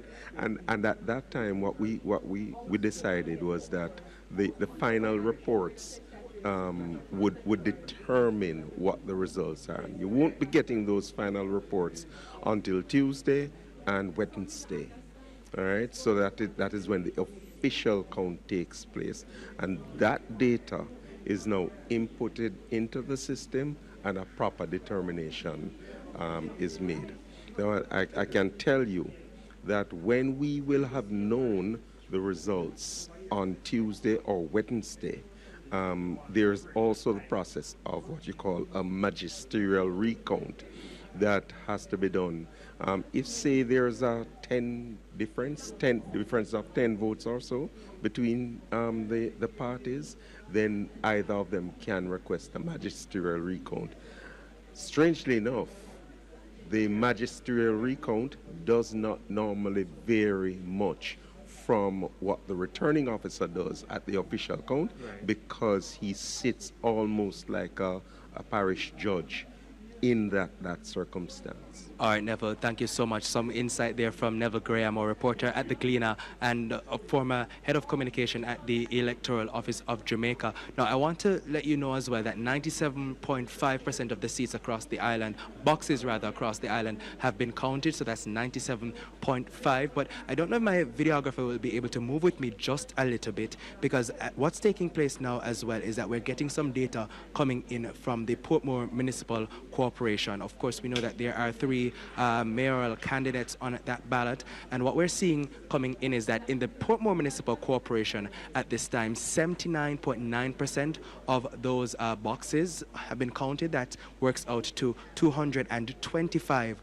of the 319 boxes. And what we're seeing are just 3 of the divisions here. Of course, as you may know by now, in the Portmore Municipal Corporation, the residents don't just elect their councillors, but they also have on their ballot the mayoral candidates, and we have an independent candidate running for mayor here, Hamilton Howard. In the Gregory Park division, he has 21% of the votes. Markland Edwards is leading in that division with 1,482, while Leon Thomas has 42% or 1,083. In Portmore Pines, we're seeing that the People's National Party is leading with the JLP is leading also. Markland Edwards has 987 with Leon Thomas 894. And then the Greater Portmore North Division, the People's National Party is leading. So Thomas has 1,056 and 863 for Markland Edwards. Now they're at 80% of the boxes being counted. So that change there taking place as we speak.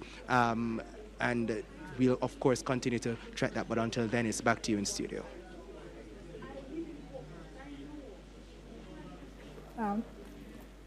Thank you so much, Jovan. Thank you so much, Jovan. I know we got an update on some of the parishes. Hopefully next time we can just go down parish by parish and get all of the parishes. We did have there two declared, which is St. Elizabeth and Manchester. St. Elizabeth declared for the JLP, Manchester declared for the People's National Party. And although we heard earlier Delroy Williams saying that the JLP had won KSAC, we're still seeing the tie up on the official board. So again, you do sometimes have a little bit of a lag period because, you know, as we were saying earlier, the parties hear directly from the people who are actually watching the count as soon as that is completed. So we'll wait and hear that. But this, I don't know, what are we reading here? Well, Golden is going to see himself as a winner at this point, whatever the outcome, whatever the final outcome. I mean, 98 in 2016 for the PNP, 130 for the JLP. Now it has shifted.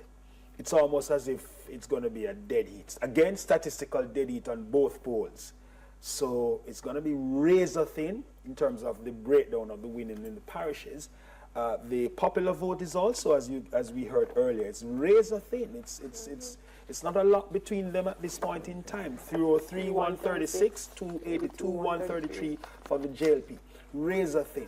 But Golden will see in that a vindication of his leadership and his team. As I said, no long knives, because if he trailed and lost, then there would be long knives out in the morning. So he sees himself as being vindicated, I imagine, and gives himself and his team a breathing space in the People's National Party. Still fractured, as we all, I mean, you know, whatever they say, but still fractured, but a breathing space for Golden. Holness will also... Let me just interrupt you for a moment just to say, as soon as we have the parish by parish, can we just bring it back up? Because I know our viewers do want to be very clear on where we are. Let me just... Holness will also see this as certainly that they're not showing him the exit as yet. He'll see that the voters are not showing him the exit door as yet. And I think that is going to be important for the current Prime Minister. Did I say hold? Yes. Yeah, hold on for me. We're going through the parish by parish now. We can see it on the screen. So St. Elizabeth is the one that had been declared 9 and 6. We saw Westmoreland come up just now, which was 11 for the PNP. This is and 3 for the JLP, and this is the ones in which they're leading. I don't think that's 100% declared, but that certainly sounds like a win there for the PNP. And let's see, Manchester. This was declared. This is everything, all the counting finished. Declared for the PNP 12-3. Hanover, we had said earlier, we had got reports of 7-0. We're hearing now the final, everything counted is 6-1 for the People's National Party, 6-1.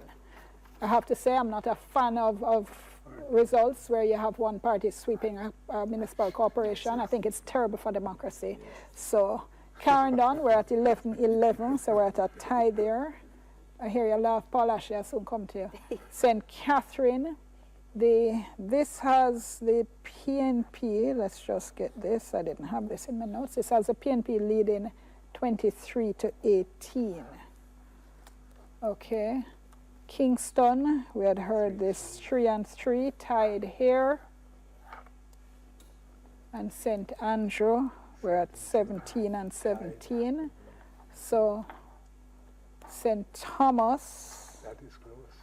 is 5 to the JLP at this point, 4 to the PNP. Remember though, St. Thomas has 10 divisions. So we're waiting to hear one. Yeah, Portland is 7 to the JLP, 2 to the PNP. Vast country. And St. Mary That is close. is 7 to the JLP, 6 to the Babylon, PNP. St. Anne, 11 to the JLP, 5 to the PNP. And these are, unless we tell you listeners and viewers, these are where the trend is at the moment. The final result hasn't yet been declared. Trelawney is 6 to the JLP. And what is that? 3 to the PNP.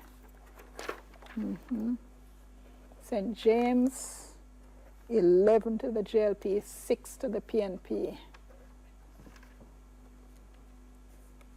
Okay, is that it?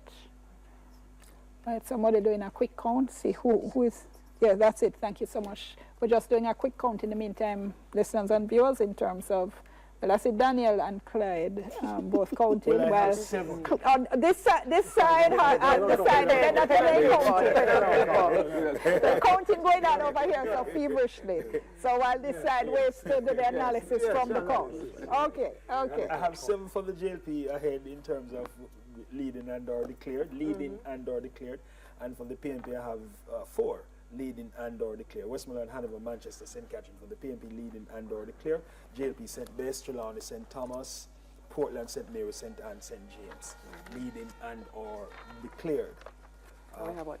We have 4 tied, Clarendon. And then we have the Clarendon tie, the Kingston tie, St. Andrew tie. St. Andrew tie. Well, I mean, we're waiting to hear, but let's go back to you saying that this is going to be seen as vindication for Mark Golding. How though? Because it's looking pretty much the same in terms of control as 2016. Agreed. In terms of unless in we terms see of some the parish, differences. in terms of the parish. Correct. Yeah, but in terms of the popular vote, it's very close, and he would have clawed back. He would see it as his people Remember, see it as clawed back. This is where we go back to the first past the post discussion. Popular vote now win the election. I accept that, but it does provide some encouragement when you would have been devastated in 2016. Also in terms of the number of divisions. Popular vote is what you point to when you lose, though. Yes, I understand all of that. I understand all of that. We lost in the divisions and the constituencies, but see, we got the popular vote. Remember, but in our system, that doesn't put you in office. Yes, but remember, I'm speaking about how his team is going to be seen. I'm not saying how others will look at it. I'm saying his team is going to be looking at it and saying, we have made improvement in terms of the popular vote. We have made improvement in terms of the divisions we have won. We may not control the majority of the parishes just now, but we have made some inroads. And so I think Mark will say that the PNP base has been awakened. Yes. Even though it might be generally smaller than the JLP base. Yes. No, but he will claim that he has awakened some PNP people. The popular votes, the popular, sorry. Wait, no, but that's, sure, go ahead, Daniel. Oh, wait, who?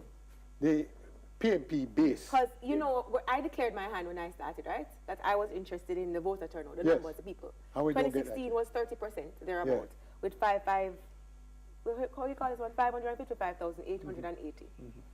What we're looking at, if my little maths is right, is 585,299. That's the estimate. That's about it. Meaning that we're in the same ballgame. Same people are Nobody else actually come out, come vote. So, but that's normal. Your point, that's normal. Your point, that's normal. Which is it? Normal. So when you say he is a walk-on, who? Yes, but it's normal. The base, because guess what? Is Mark Golding a neophyte in politics. He was supposed to be devastated in this by-election. He has not been. Right? Because I was even saying if he's devastated, he has to write resignation tomorrow morning. You know, but it's not vindication, though. Yes. No, it's not vindication, but he survives. He will survive. The PNP popular vote in 2016 was 257,830. And I take the point. That and there's 203, 136 so there's 50,000 votes that they are just about that they have clawed back so far. We're not finished. All I'm saying is that I'm not referring to how others will look at it as an objective person. I'm saying from their side, they're going to see it as some improvement over what took place in 2016. Final numbers are not yet come. Already they have 4 parishes that have been either declared or leading in, and they possibly may pick up 1 or 2 or several more. So from their side, Holness will see it as not showing him the exit at this point in time. But remember, Clyde, a third term is a difficult thing. Always. It is a serious, difficult thing, a third term. The cards are stacked against you when you're going for a third term. Sure. Jamaicans will turn out to vote you out. Yes. Right? Then you'll get the serious turnout. Yes. Right? But I agree with you. It might be holding firm, but the PNP base has been awaiting to the extent that he has done. He will survive. He will survive for the time being. That's what I put. There won't, in other words, there is not going to be a clamor in September necessarily to change the leadership of the people. Yeah, but for the time being, though. For the time being, because remember, you know, that if he had lost, the PNP would be in a predicament to find a leader. It's not so easy. One second, just before I'm getting, while we talk about people who switch parties, I'm getting a question about the Moko division in North Central Clarendon, where Romain Morris had won for the JLP in 2016. He switched to the PNP and has won it for the PNP. That's good. Yeah. With 1240 to 1049 for Clement Alves of the JLP. And he was declared a non-performer by the JLP. The thing about it, though, is that I agree that Mark Golding will survive for a time. Yeah. The fact is, it is still close. And they are not able to claw back as far as we're seeing now to say he has now brought about a resounding victory for the PNP. No, I agree. Yeah. So that will mean that he has a breathing space of sorts. Yes, of course. But you know that the PNP has a tradition that the leader of the president of the PNP must face a general before you remove him. Give him at least a run at it. I'd run at it. So no, if you look at it, he has earned the run at it. Which is a reasonable position, though, given the fact that how we normally see local government election. I mean, but go ahead. True. I'm interested, though, to look at the results in the different divisions or constituencies where there was challenges to leadership that the people didn't support. So those people who were nominated and people said, oh, we didn't want you, or there was that question around them. It would be interesting to see. You mentioned the gentleman from Moko who switched and he was a non-performer, but people still gravitated towards him. I'm interested to see that layout. Those people who said they were parachuted in, we didn't want this as a councillor. How did they fare? How did they fare? Because you mean the independents? No. We're talking about those who were nominated by the parties, who were nominated in quotations against the will of the people in the constituency. How did they? But how do you hold the thought for me. We're going back to the JLP headquarters with Andrea Chisholm. Andrea, go ahead.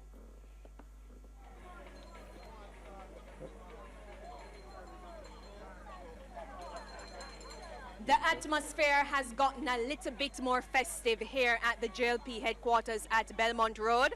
There is a sound system blaring in the background, and if you look to my right, you will see that a number of JLP supporters have gathered over that section.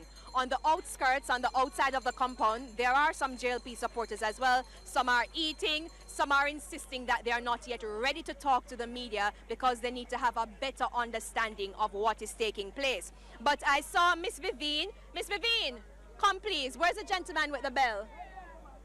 Yes, I saw Miss Vivine earlier. She's willing to speak. Mr. Gentleman with the bell, could you come this way, please? All right, so this is Miss Vivine. Tell me your full name, please. Vivine Kirkpatrick. All right, could you just hold the bell ringing for a moment for me because we need to hear you. And you are? I am Chris Dunn Grayson. All right, first of all, Miss Vivine, how are you feeling at this point? Feeling very, very good. I never feel good much earlier, but I feel good now. What has caused the change in your mood? Boy, from me as a liberator when it come like, I don't know me that sleep tonight. From me as a liberator when everything moving on me, I tell you, it come like a God sent glory. Because I wonder how liberate finna win. And look how much things liberate do for the country. So I tell you the truth, God knows. I feel good, that's why I'm there tonight. So based on the projections, you're picking up that it will be a victory for your party? That are more than victory. Victory for everybody. Which division did you vote in today? West Central, St. Catherine. You know the specific division? Or that's a constituency, you don't know the specific division? West Central, St. Andrew. Ah, Yes, Steve Wright. Right. That's the division with Mr. Williams, Delroy Williams. So you talk to me now. What was today like for you? It's just a Come jovial this way, mood. coming up, please. And turn this way. So everybody can see up on TV. Yes, yes. How was today for you? Today is a good day. We know what the campaign feeling is like. We know what the election bug is like. And I got it. I got the bug today. And election is a science. You either feel good and you know you're going to win, or you have doubts. I never have any doubts. Right? And history has shown, based on PM winning margin and our councillor that we voted for 1,000, we never have any doubt. That's a sure seat. Mayor Williams, that's a sure seat. Our only infraction was Councillor Glenn Salmon, and he was doing positive in his division. However, I choose to come up to Belmont Road when I see it was empty, because I want to know where are my labor rights. Yes, where are they? Right? Where are my labor rights? I don't know. So I say, I have so much shaky labor rights where I worry, and I'm sure I win, because the last time I checked, a 95 to 100. And we don't have no doubts the GLP will retain its seat. Right? Even though we like opposition, but we like to control the opposition and keep them where they belong, in opposition, because we have been waiting for so much. And let's look at the indicators. Don't take too long though, because we still have to wrap up. Very quickly. The indicators. We are building most BPOs, right? So we have more people working. We have the most road network. We have more people working. We look at the GDP, we look at the net reserve, we look at all of these indicators. And we see that the GLP is ahead. So, and here's the good thing now. We have more people graduating from school, colleges, high school, colleges. So we know they can make positive decisions and impact our country favorably. So I don't have any doubt, based on my nation ability, to vote for what they want. And I think the decision is clear. Thank you so much for speaking with me tonight. That was two JLP supporters speaking with me here at Belmont Road, as the mood has shifted a bit into some form of festivities. Dion, it's back to you in studio. Thank you so much, Andrea. And we just want to give our listeners and our viewers an update of what we're seeing nationally. Let's put up first what we're seeing in terms of the popular vote. The PNP has polled 303,847 votes to the PNP's 280 JLP. Let's start over. PNP 303,847, JLP 282,648. So you're seeing the graphic there on the screen. So the popular vote at this point, the PNP ahead by, that's about 20,000 votes, I believe. Okay, and let's go in terms of the number of divisions that have been declared now. Island-wide, 102 divisions have been declared for the People's National Party. 95 have been declared for the Jamaica Labour Party. So that's 102 declared for the People's National Party, 95 declared for the Jamaica Labour Party. The JLP is leading in 17. The PNP is leading in another 13. So we have there, that's 30 that were yet to declare. JLP leading in 17 of those, and the PNP is leading in 13. So we will see what we will see as those continue to come in and as the final declarations continue to be made. So at this point in time, the JLP is losing in some of the divisions, because they're 130. The PNP has made a marginal 98 in 2016. They're at 102 with 13 leading.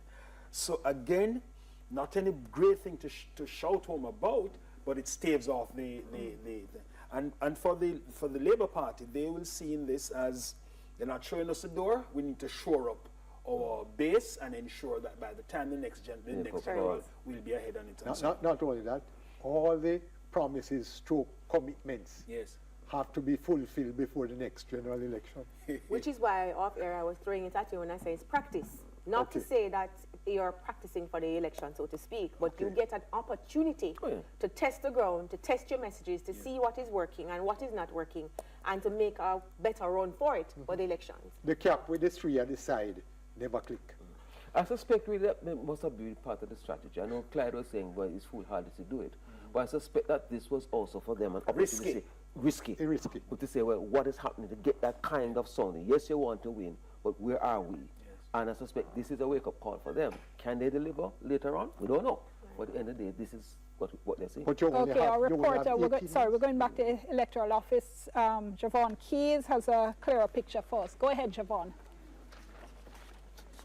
Thank you so much, Dion. Now, before I zoom rather into the Portmore municipality, which I'll do shortly, I know the question is being asked about the overall percentage voter turnout, and I just wanted to say that a short while ago we asked, but that those numbers are still rolling in, as you can imagine, so we hope to have that before we end.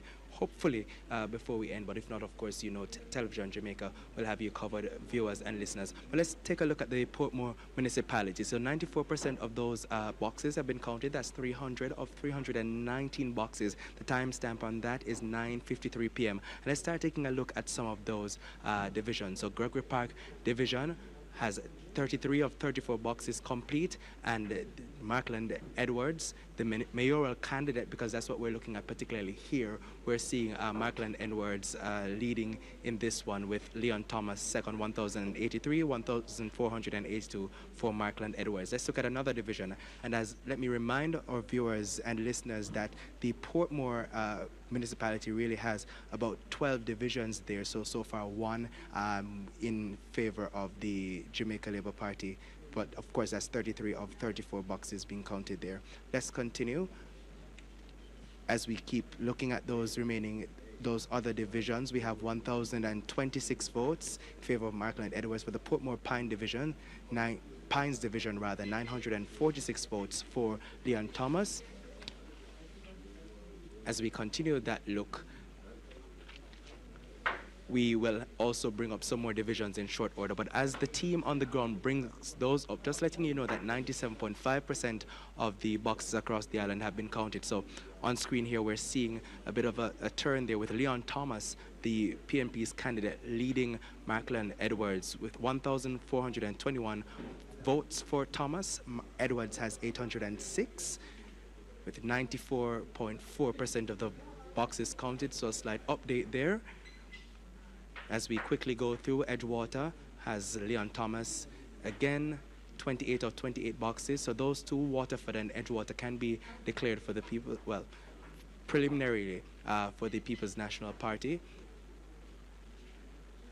As we bring up some more divisions for you quickly, we have Leon Thomas here, again, 1,131 votes versus 904, and this is for Greater Portmore. All 25 boxes complete. As we head to the next division quickly. So we try to paint that picture for you. Leon Thomas having the Brayton division ahead of Markland Edwards, and again, this is the mayoral ticket. Of course, we'll continue to track this one for you. 94%, that's 94.4% of the total boxes counted, 301 of 319. Again, what we're seeing here is the mayoral election. Again, a reminder to you that in Portmore, the citizens don't only vote for their councillors, but they also directly elect their mayor. So we'll see what we can bring to you before we wrap this broadcast, but until then, back to you.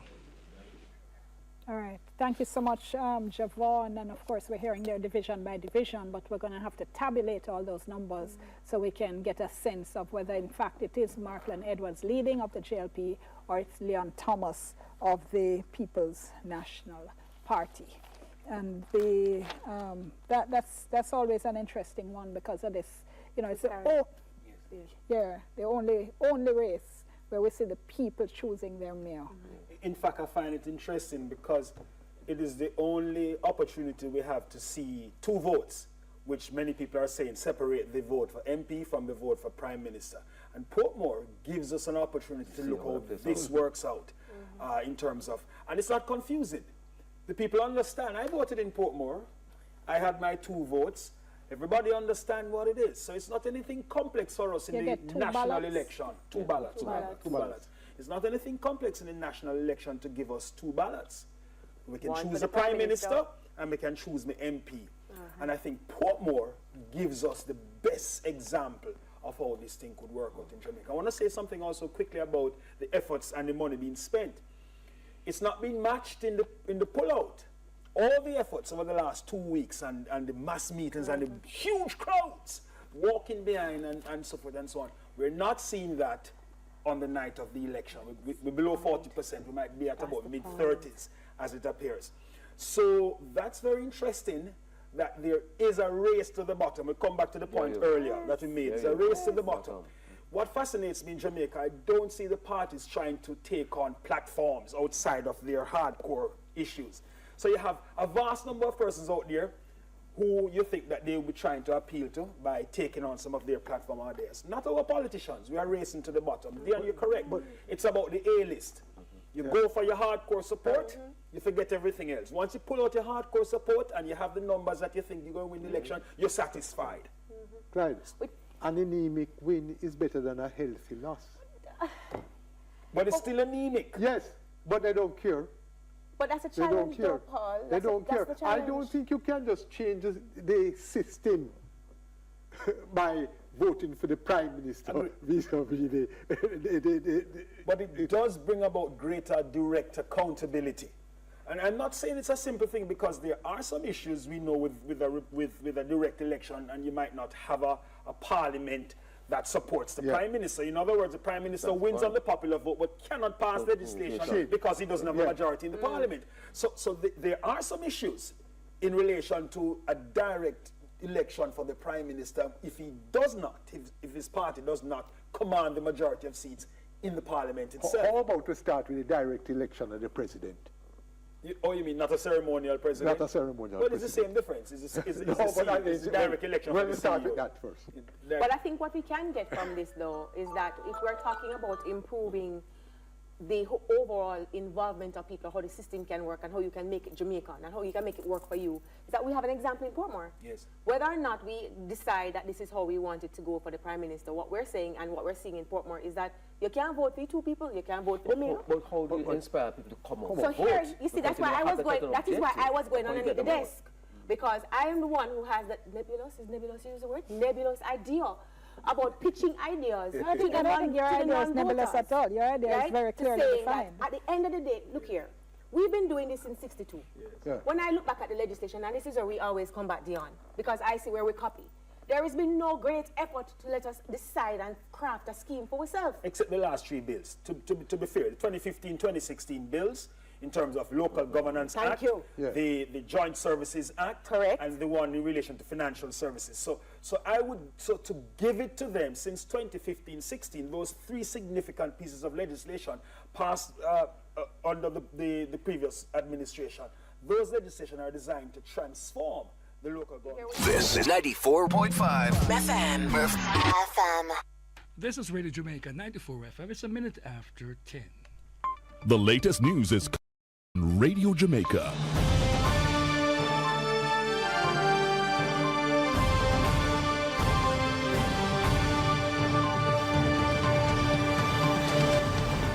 Active for the good of our nation. Good night, I'm Hal Shaneberg with the latest from the Radio Jamaica News Centre.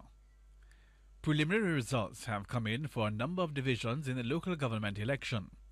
Speaking with our reporter, Jovan Keys, at the Election Centre in St Andrew, Director of Elections Glasspool Brown provided an overview of the preliminary results. 2020 each, but if you're looking at the KSAMC, remember there are 40 divisions in the Kingston and St Andrew Municipal Corporation, so 2020 each. Right, they are 2020 each now, at this point. The JLP is leading in 5 divisions in St. Thomas. Bear in mind, though, 94.8% of the ballots have been counted. Portland, the JLP is leading in 6 divisions to 3 from the PMP with 88.5% counted. St. Mary, the JLP is leading in 7 divisions. The PMP is 6. 94.8% have been counted. St. Anne, 99.8% of the votes have been counted. 11 JLP division. The JLP is leading in 11. PMP in 5. In St. James, 95% have been counted. 11 JLP and the PMP is leading in 6. Director of Elections Glasspool Brown speaking with our reporter Jovan Keys. Close to news time, 100 divisions were declared for the People's National Party and 95 for the Jamaica Labour Party. The official results should be released by this Wednesday. Head of Area 1 Police Headquarters Assistant Commissioner Clifford Chambers says that the man who was fatally shot by the police in Flank St. James today was wanted by the St. James Police for serious crimes, including murders and shootings. He dismissed claims by some residents that the man was innocent and unarmed at the time of the shooting. Unfortunately, we have an incident at this location where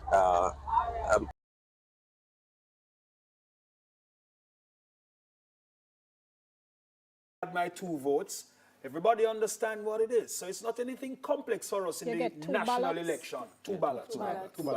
It's not anything complex in the national election to give us 2 ballots.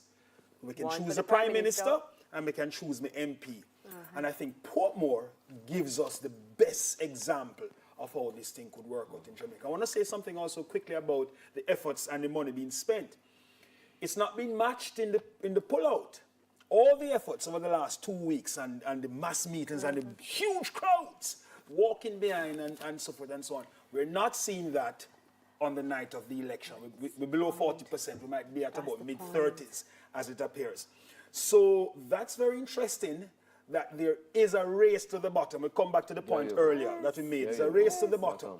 What fascinates me in Jamaica, I don't see the parties trying to take on platforms outside of their hardcore issues.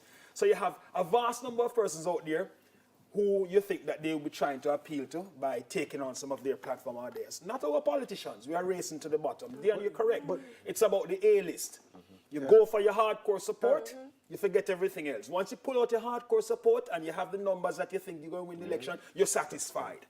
Clyde, an anemic win is better than a healthy loss. But it's still anemic. Yes, but they don't care.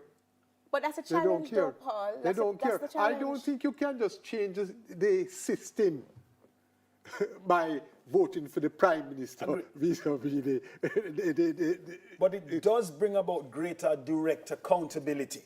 And I'm not saying it's a simple thing because there are some issues we know with a direct election and you might not have a parliament that supports the Prime Minister. In other words, the Prime Minister wins on the popular vote but cannot pass legislation because he doesn't have a majority in the Parliament.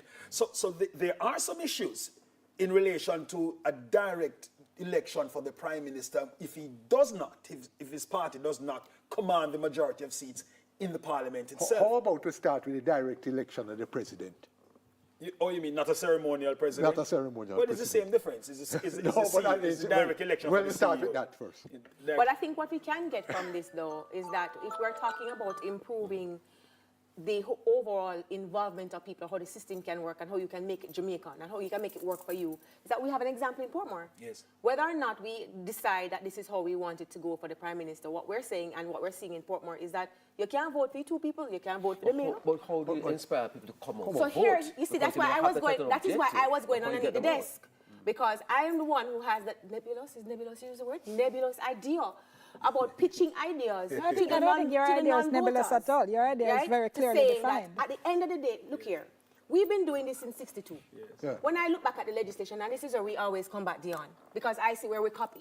There has been no great effort to let us decide and craft a scheme for ourselves. Except the last 3 bills. To be fair, the 2015-2016 bills, in terms of Local Governance Act, the Joint Services Act, and the one in relation to financial services. So to give it to them since 2015-16, those 3 significant pieces of legislation passed under the previous administration. Those legislation are designed to transform the local government election. Here we use the word transform and design. Here is where I would like, and I'm just putting it out there because we all talk about voter apathy. I'm interested in the numbers. You talk about the popular vote, meaning how many people turn out. How many people turn out and vote for one party as opposed to the other. Interested to see that. But it looks like we're still at the same place. There are other issues. Can our parties be creative in how they treat these issues and draw people in? It can be, Clyde. But and it is. It is. It can if you want to speak about ideals, a member of parliament is going. Here's where I have the problem now. You go vote and you go vote today. Your party win and your party win, and Dion never go vote. Yes. That's their business. And we all Jamaicans, and you're going to tell me, say, you know business about me, because me name vote. Yes, but that, hold on Daniel, 1 second, let me just interrupt. But me not and as I Jamaican said, I hope we're going to be going back to the electoral office and go division by division in the Portmore mayoral race so we can figure out exactly what is happening. Of the 5 results that were just called, however, of those 5 divisions, we have the let me see, Leon Edwards of the PNP with 5-0. No, let me go again. Markland Edwards of the JLP with 5025 and Leon Thomas of the PNP 6032. So the PNP right now leading in the mayoral race 6032, 50325. But that is just of the 5 divisions that we heard. We really need to hear the results from all of them. So as soon as we can we go back to the electoral office, please, and ask our reporter to go division by division so we can figure out what is happening in that race. Because we haven't all evening got a picture at all of what is happening in the mayoral race for Portmore. So I'll wait for my producer to give me that signal. And I know I interrupted y'all in full flight, but y'all know it's about the results, really. Yes, it is. And I think what you want to take from it is, as we look at the results, we look at where they are, what it says in terms of, is it a signal, as one person has said, to the party in governance? Is it a bellwether? Is it something that says you need to work on something? But it also creates an opportunity, gentlemen and lady, for us to look at what we need to do to bring more people to the table. That's all. Well, I don't think we should be satisfied by saying I saw it go. Who is the we? But Because, the thing is, though, sorry, go ahead. The thing is, though, that inspiring people to come out is a real challenge that we're facing. We're coming in a politics that has been largely leader-centered, beg your pardon. And, of course, what has happened now is that the parties are now forced to kind of spread it a bit more because you're not having that kind of charismatic leadership that we have had experienced in the past. The other part to all of this is how do we now move the country in this tonight with a state of uncertainty, because there's uncertainty out there right now because in terms of how the figures are coming in. At one point you heard, well, got the PNP one, they said maybe not, and so on. So persons want to know exactly where are we, what is happening. And I think that it also goes to show the fact that we have a very organized system, because we're talking about, 228, yes? Divisions. True. And to get this information in the way we're getting it, it's really commendable. Of course, of course. And hopefully we can get to find a way now to see how we can improve on the system. Yes. Well, that's possible, not beyond us, but it's going to take some effort and some time. Going into a 3rd term, I would say, if you look at it, going into a 3rd term with all the pressures that the JLP have come under, ICI not approved, the Prime Minister's reports.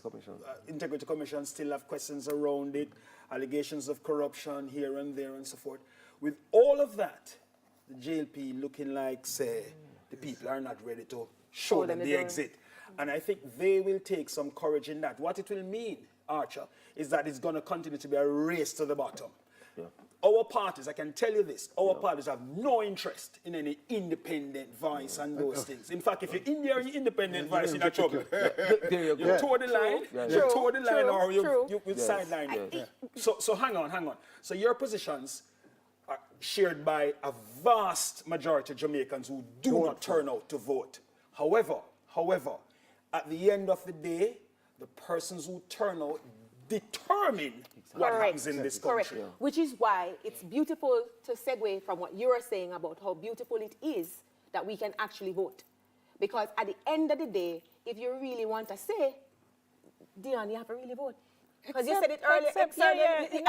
Let's work it out. No. Except, though, that what a lot of people have come to the conclusion is that they don't think it matters. So you say it allows them to have a say, but what people say is black dog and monkey. And whoever may put in them are doing the same thing. So why should I be bothered? But and that is the difficulty with this argument. I think you have to bother. And this is perhaps just Yes, I think you're agreeing. Dion is only saying the numbers now show that, but you're saying people should bother. I mean, she wants a conversion. You see when you have a member, it's just perhaps all I can really say then in all the circumstances is this. Me not think it right. Sorry, I don't think it's correct.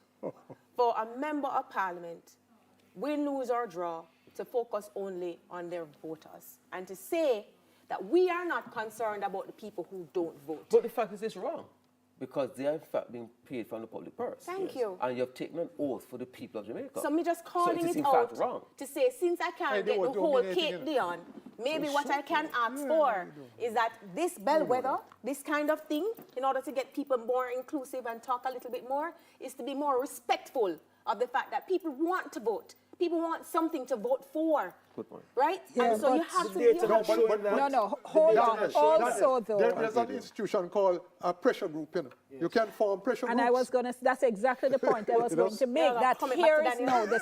Come back to that. Civil society. No, the civil society, I think... pressure groups. I have actually now come to the conclusion that civil society, the civic society groups, and I know people think a lot of them are elitist groups, but they are grassroots groups, you know? And they, in between the elections, do I think a hell of a lot more to influence what actually happens in government than the person who walks in every 5 years and drops a piece of paper in the box. The limitation to that is that persons in government will say, okay, this is a pressure group and these are the things they want, but is this resonating with the broader population? And if they don't see it resonating there, truth be told, they'll engage you and listen to you, but they won't do anything.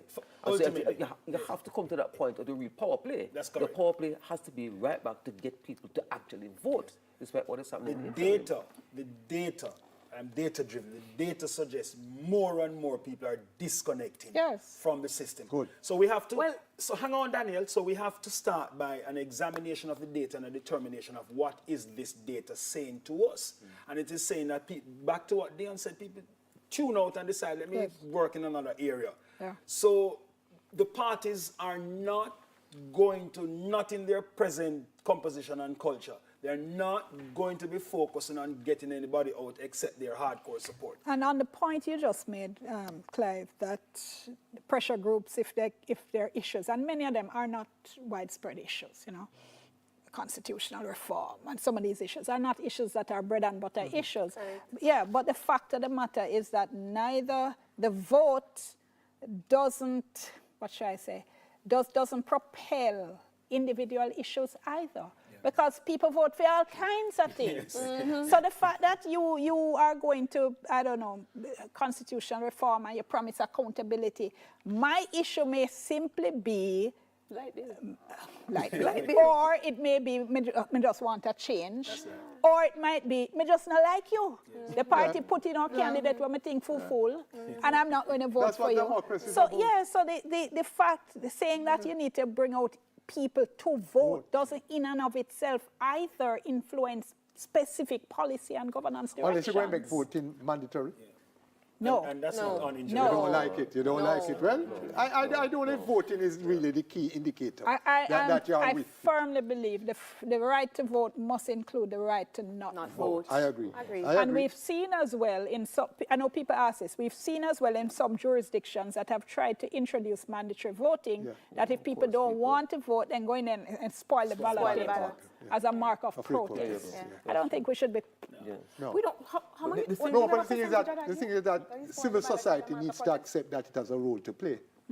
Well, that's the nature of democracy. Yeah. Democracy does give rights to and allow civil society groups to thrive, which does provide another avenue for people participation. My sole point, though, is because we do have voter apathy, and it does translate into other areas in terms of activity. So you're asking for data-driven, done, and it's important. No, I'm not asking for that. I'm saying that I'm being guided and I'm giving you the data. 47% of all voters interviewed indicated that they were interested. I'm looking at that data, Clyde, and simply saying, if 47% are interested, looking at the numbers that we have now, it's still below 30. That little discrepancy, what would account for that? But the local government has always been 30. in these... That is I hear you. I hear you both. I don't know where they get the 40%. Maybe the poll was wrong. It's always the poll can be wrong. The thing we get the 40% from the 30. Persons will come out when they're fed up. Yes. Right? And if there's incumbency, person will come out and if you rile them up enough, they will move and will come out. Of course. And also, in terms of enumeration, how many persons are really at least getting enumerated? There are some persons who especially say, I want to vote. When you check... Doesn't our voter list influence our jury list? Yes, it does. Yeah. Yes. They pull from that. So they pull from the voter list. But they put both But of people them in don't the like pits. with the jury list. Both of them in the pits. The jury list is in the pits and the voter list in the pits. I'm just saying. Yeah. So it's all a question now about gathering all of this to say, we see what the significant challenges are. Yeah. Question is, how do we meet them? Do we Who is accept the it? we? We as me and you as a society. No, but you see, so you see, that's a very, because That's you and I top as down. a society fall into the 30. We as, okay, I can answer that. This is where I'm talking about the political parties and their interest, and you've already answered me. So when I say we, we're talking about the system of democracy here in Jamaica. How does it accommodate for all of this? We are trying to build a system that is Jamaican. I'm simply highlighting that these are the significant challenges that we have, and I think it's foolhardy to simply just accept it for what it is and say, so it's set, it's not going to make any better, might as well we do that. No, hang on. I don't think anyone at this table is doing that. What we're simply saying is if you're going to change something, you have to start with what currently exists and why it exists, and then moving forward. And this, what you see here has been for 40 and 50 odd years. So this is not something that is just happening every now and again. It's been 40, 50 odd years of voter apathy in Jamaica. The highest, probably not, the highest turnout we had was in the 1970s, 80s, up to PJ in the 1990s, thereabout. And since that time, it is not going that way, and so on. And a big part of it had to do with the ideological divide. Right now, there's no ideological or philosophical divide between the two parties. So it's a question of personnel. So part of the problem is that the PNP traditionally be left of center, the JLP traditionally be a right party. There was a lot more in terms of differences between the party and people. You have none. No, there are very little differences. Hold on for me. Let me go back to PNP. Go ahead, Giovanni.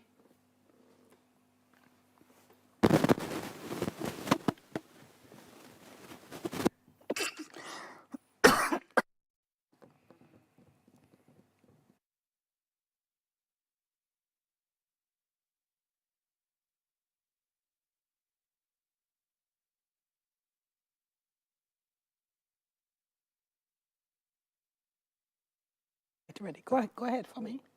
Well, I take your point that in terms of what people are voting for, there has been a shift or a coalescing of ideas.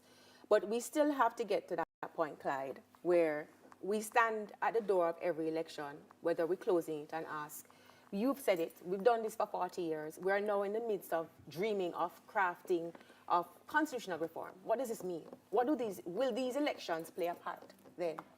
Significantly in any way in terms of talking about designing or changing? No. How do we take from this and improve our system to make it in fact, the JLP might just hit you with a referendum, a true referendum with one question. Do you want Jamaica? Republic, yes or no? You see? It is likely. That is why Mr. Montague said this is not a referendum, because probably they are thinking of having a true referendum later this year.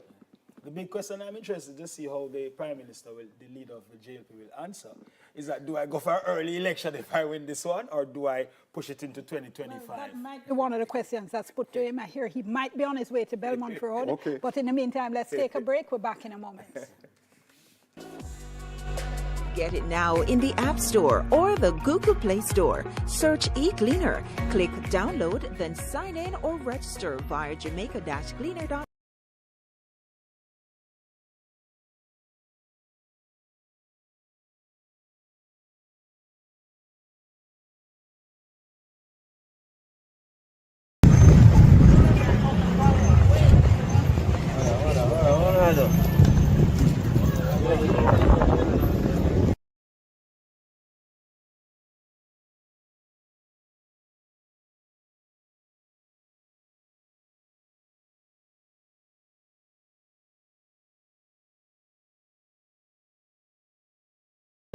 Agriculture Minister Floyd Green, the multi-million-dollar rehabilitation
local representatives in perhaps the most consequential local government election in decades.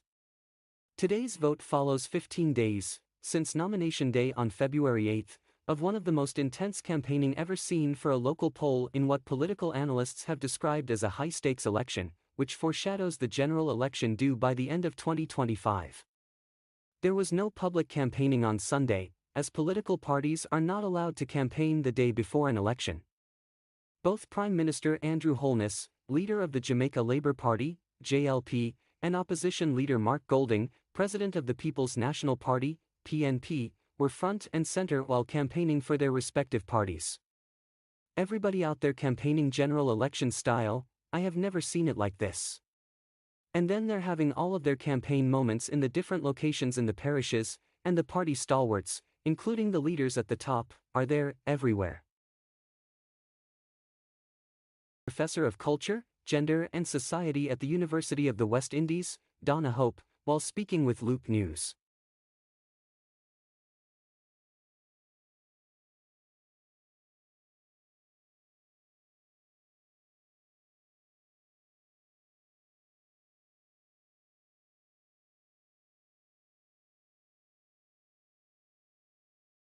Are scheduled to open at 7 a.m. and should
with me, however, at the moment, and I should say as well that the moment he arrived, of course, the atmosphere here, it erupted, essentially. Things had died down somewhat just before the arrival of Mark Golding. It has now gone back some notch, some decibels, I should say. Vuvuzelas are making my ears ring. But with me is the councillor for the Whitfield Town Division, Eugene Kelly, who retained his seat. Mr. Kelly, quickly, there's a reaction from you in terms of returning your seat. How do you feel? Yes, I am feeling ecstatic that I have retained the confidence of the people. It is a humbling experience. We spoke earlier with Dennis Gordon, who increased his margins. The number of votes he got increased in terms of what he compared to 2016. I'm saying that in the context that the results that we're getting from the Electoral Office of Jamaica is that there's been a tie in the Kingston and St. Andrew Municipal Corporation with 17 seats going to the JLP for St. Andrew, 17 for the PNP, 3 seats in Kingston for the JLP, 3 for the People's National Party. And so to decide a councillor, that will come down to a popular vote. If there's not a recount and something changes in either of the parishes, Kingston or St. Andrew, in terms of the popular vote, what's the PNP's feeling in terms of what the numbers are getting? Our information is that we are leading also in the popular vote. And so we expect to take the leadership of the council. And from that, in terms of the municipal corporation, do you feel at this moment that you'll be reclaiming the Kingston and St. Andrew Municipal Corporation? Yes, as according to the law as we know it, in the event of the 2020 split, the chief electoral officer of the parish will cast the deciding vote. The tradition is he will use as a parameter the popular vote to go with that as the deciding factor in who should be the mayor of Kingston. Just outside of that, though, even before we get to that, the mood here is celebratory, and I think because many people are happy, many PNP supporters have said to me so far, and people who I've spoken with from the executive, that they're happy for winning back the Trafalgar division that was won on the PNP ticket from the last election, and also the Papine division that was on a PNP ticket, Kari Douglas and Venetia Phillips in both instances. Right. Is that driving the mood here at the moment? Because for the rest of the island, it's not yet complete. And it's not, well, but additionally, the information you are working with, we have different information, and we believe we're going to get more than 20 seats. That's one. But if, as we say, over the next coming days, there will be final counts. But definitely, you know, those two, we're not bitter. I mean, those seats were traditionally PNP seats. Those persons went against the wishes of their voters in supporting another political party, and it has come home. There's no bitterness there, and we have retained the seat handily. As a matter of fact, increase the margins too. All right, thank you so much for that. There is Eugene Kelly, the councillor from the Whitfield Town Division for the People's National Party. Again, I'm just going to step outside of the shot just to give you an idea so you can look and see for yourselves, viewers.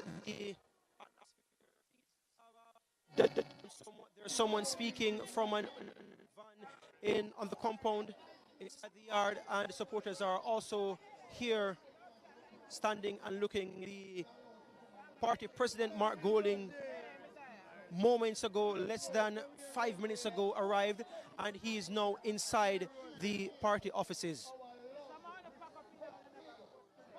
So just standing up before we come back to you in studio, and you and the team.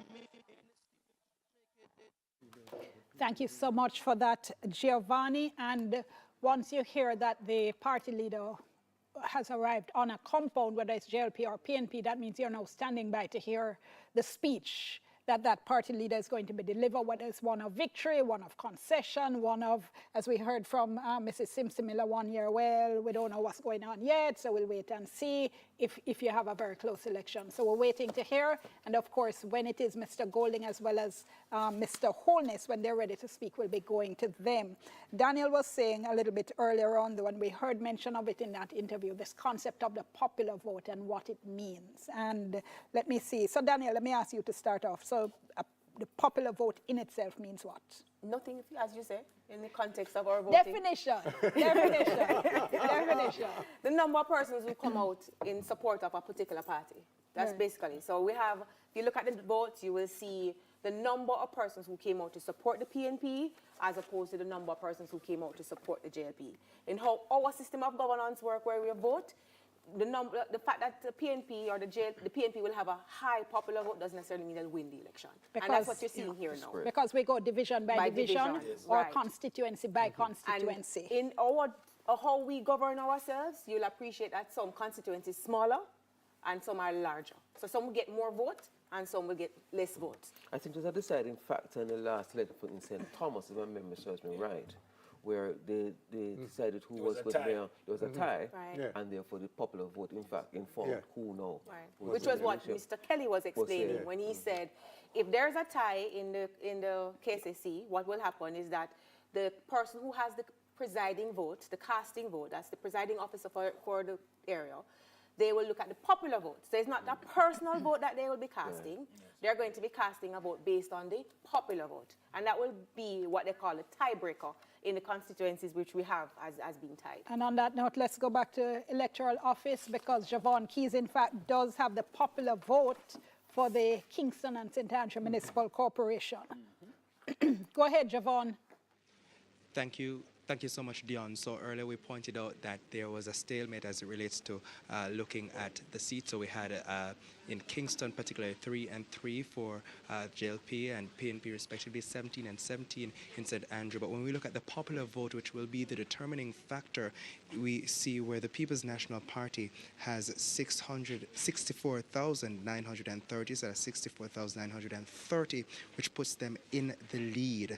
The Jamaica Labour Party has 50,254 electors which voted in their favour. So based on the popular vote, this Kingston and St. Andrew Municipal Corporation preliminarily will go to the People's National Party. So again, 64,930 for the People's National Party versus 50,254 for the Jamaica Labour Party. Let's look at the preliminary data for the voter turnout as well.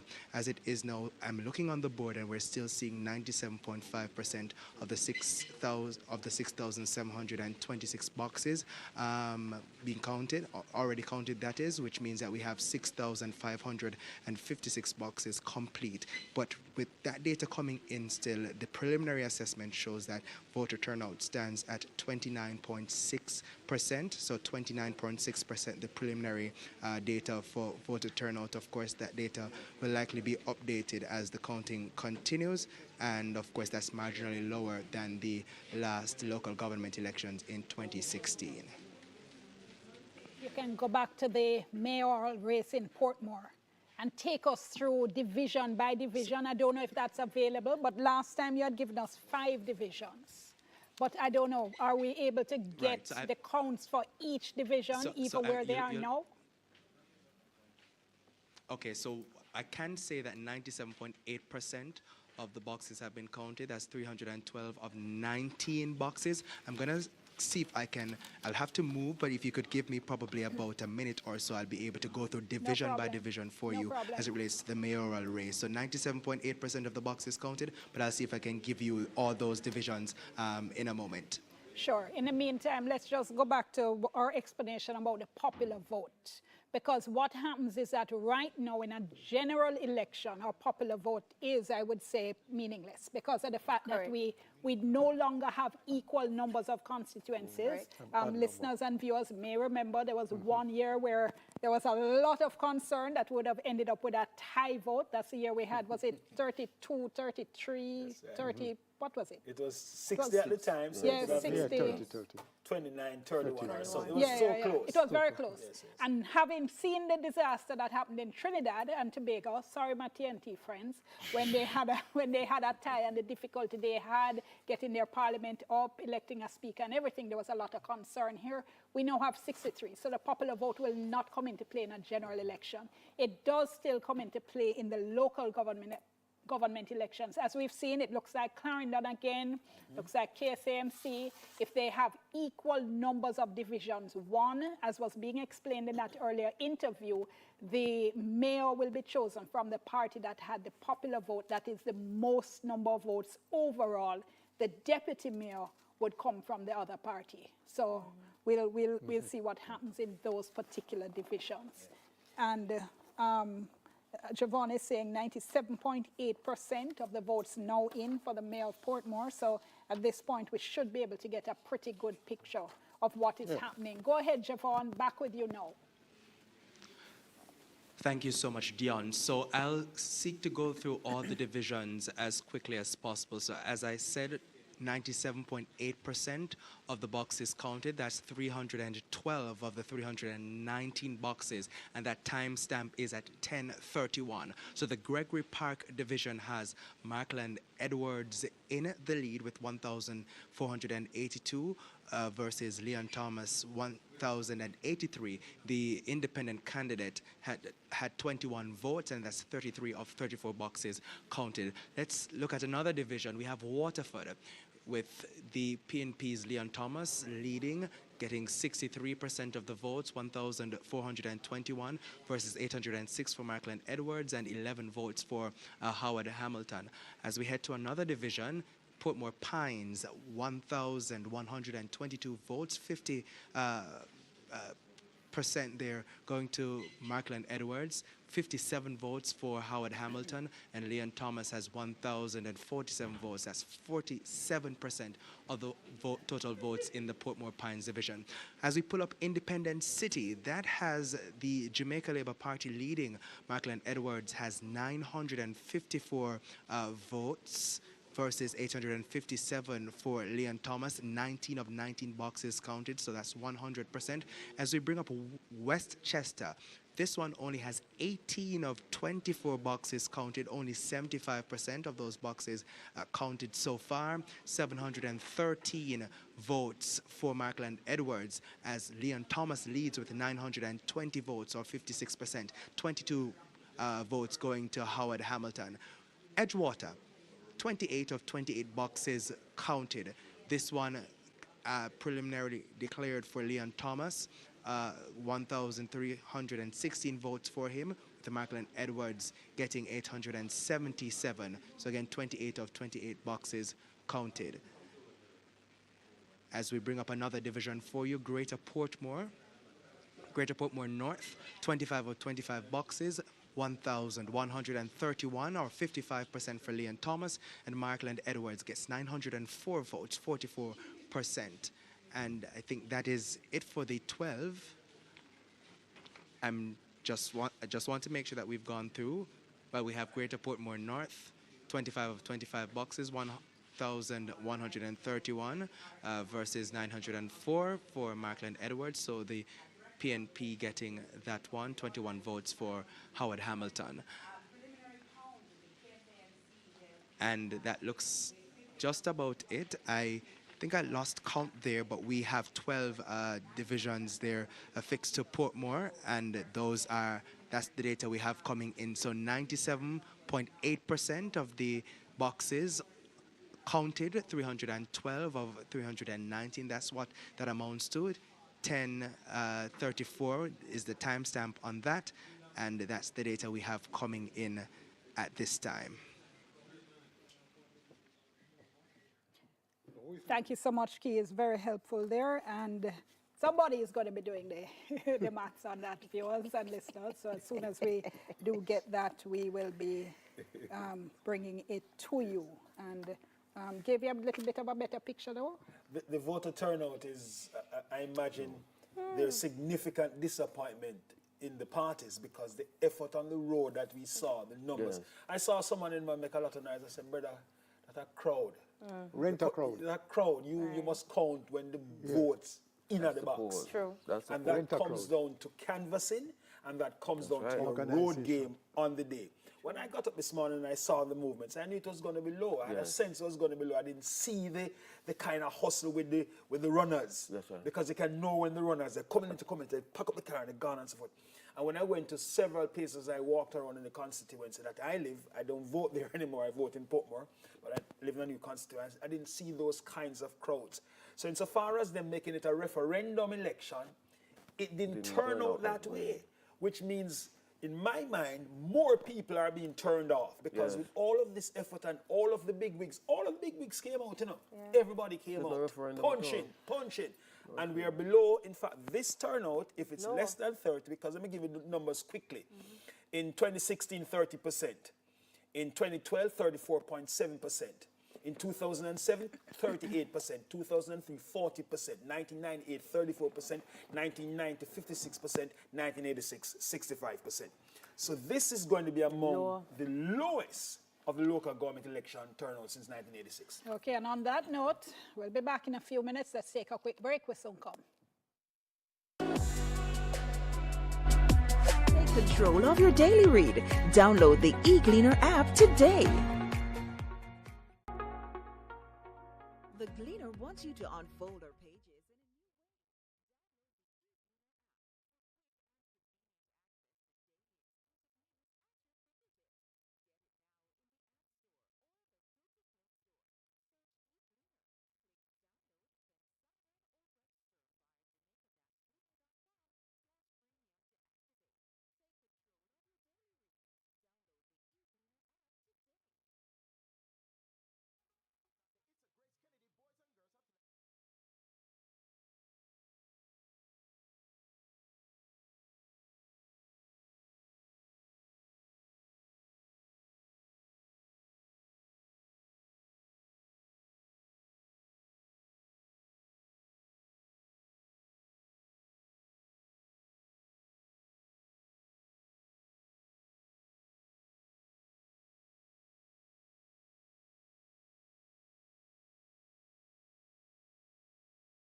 declared that these elections were to be treated as a national referendum on the Andrew Holness government, and he has been proven correct.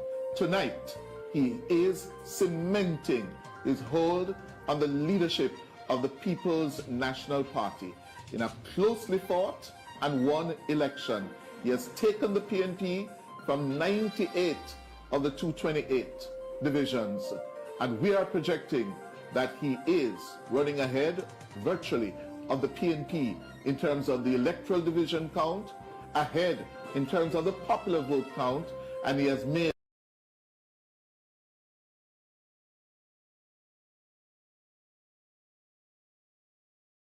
It appears as if all boxes are in. It looks that way.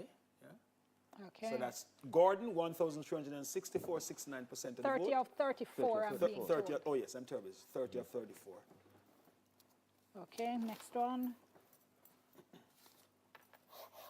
Right, we're going to be bringing them up as we speak. And just to say that based on the divisions we had shared in terms of the mayoral race, the numbers that we had out of the 7 divisions, for the 7 divisions that we heard a short while ago, the PNP's Leon Thomas was at 77.75.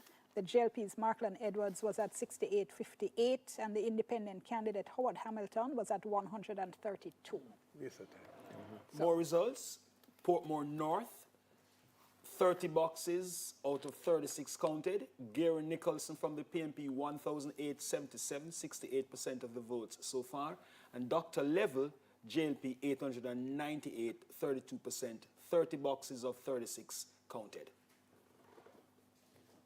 Okay, we're bringing them up bit by bit or one by one so you can see it there.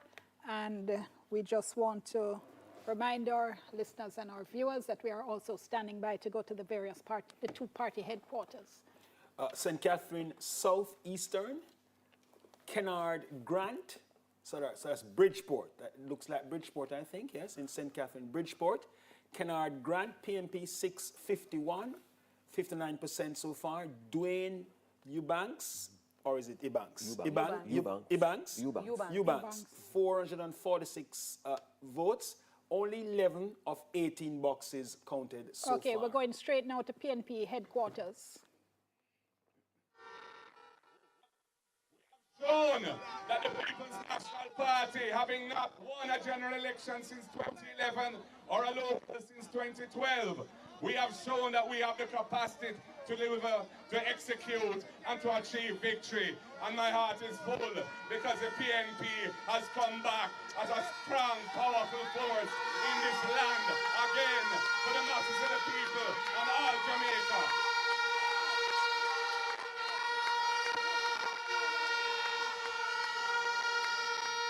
And comrades, we will continue the work. We will continue to build our momentum. We will continue what we have been doing because we will not let the people down. The people want to see a PNP government, and the people want to see Iman, Mark, Jefferson rolling in Jamaica House, doing the work of the people. Clean heart and clean hands.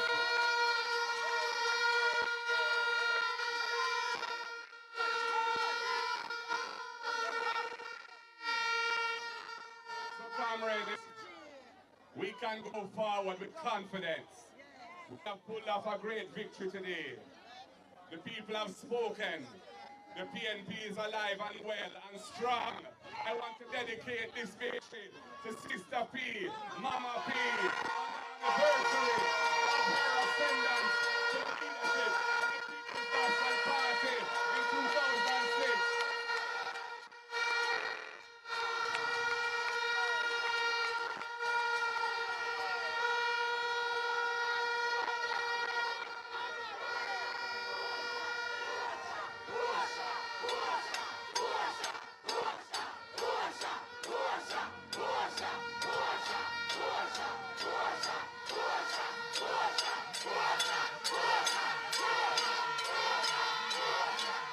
They're saying Portia, then Mark Golding just said, and this is Giovanni Dennis speaking, Mark Golding just said they're dedicating today's performance to Portia Simsimila, who ascended to the leadership of the People's National Party on this day in 2006. One of the children of Michael Manley, and he said to me, NW and Michael Manley are smiling tonight.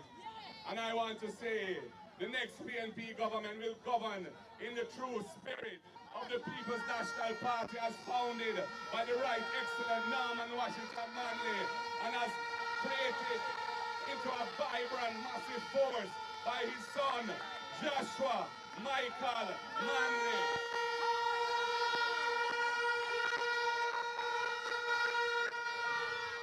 I want to big up PJ Patterson, the most successful politician in the history of Jamaica in terms of victory, who continues to mentor. We say, I want to go.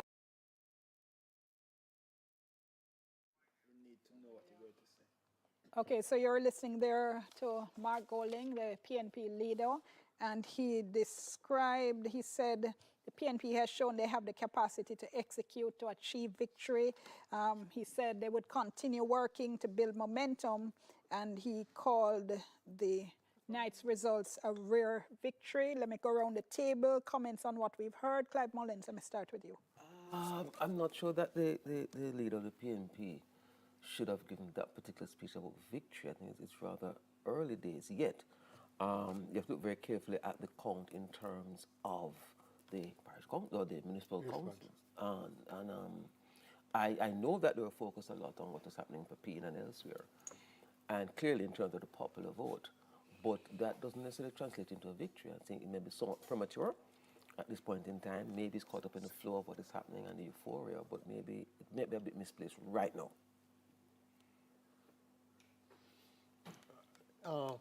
In Jamaica, we tend to give our own meanings to words.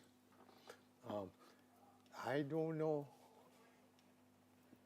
on what measure the term victory is appropriate. They have done surprisingly well. They haven't been victorious if one uses the measure as to the amount of municipalities they control. They haven't won. They haven't been victorious. They have retained, they have dealt with 2 out of 3 turncoats, or whatever they call them, right? The 2 out of 3 they have gotten. It's not a victory. It's not a victory. More than that. Remember What the 2 in Westmoreland. All right. So 1 for the JLP. All right, so they have 2 out of, they have 3 out of 5. 1, 2, 3 and 2. 4, There are 2. 5. 2 for the JLP and 3 for the PNP. That's correct? I'll sort it. Yeah, that's right. All right, it's close there. The 2 in Westmoreland, 1 for the JLP. The 2 in the KSMC, lost for the JLP. Yes, and there is 1 in St. Catherine for the PNP. The man who went from JLP to PNP. The one in the Ministers of Information constituency. Morris. Okay, Yes. that one is slipping me, but I'll double check it. Yeah, Morris won with it. The non-performer, the so-called non-performer who performed well. He was being the non-performer by the minister. We also had the Mocha division with the... Okay, all right. Well, all right, yeah, well, they figure the one in the corporate area is the one that they all were excited about. It seems to me that he has survived, and yeah, he puts survival as victorious.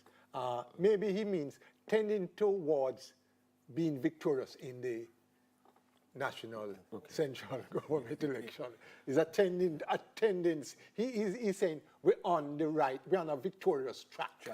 Yeah. That's the most I can remember speak earlier I said how they would see it, and yes. I was pitching it, Yeah. But this seemed to have gone a little bit too far.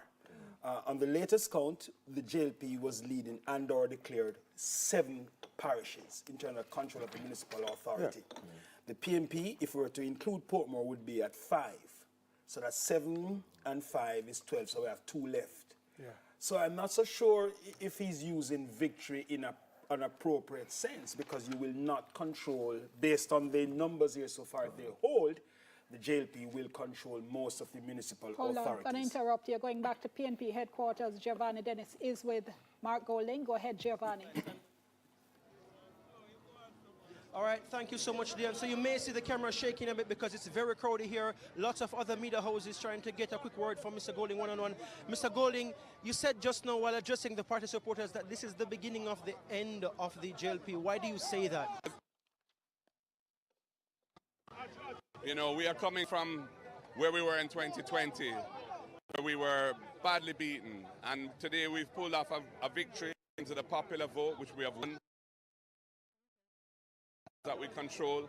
We expanded the number of divisions that we have won substantially, and we've won the KSAMC, including by a very substantial margin on the popular vote, having equal number of divisions. So overall, I think this means that the people have spoken and they are ready for change. And that is why I say it's the beginning of the end of this Jamaica Labour Party government. So just for clarity, you're conceding that overall the JLP has won the local government, that you've increased the number of seats that you've won. I'm telling you, we have won the popular vote, and we have done well because we have expanded the number of seats that we have, the number of divisions that we have, and the number of councils that we control. The numbers have been a bit...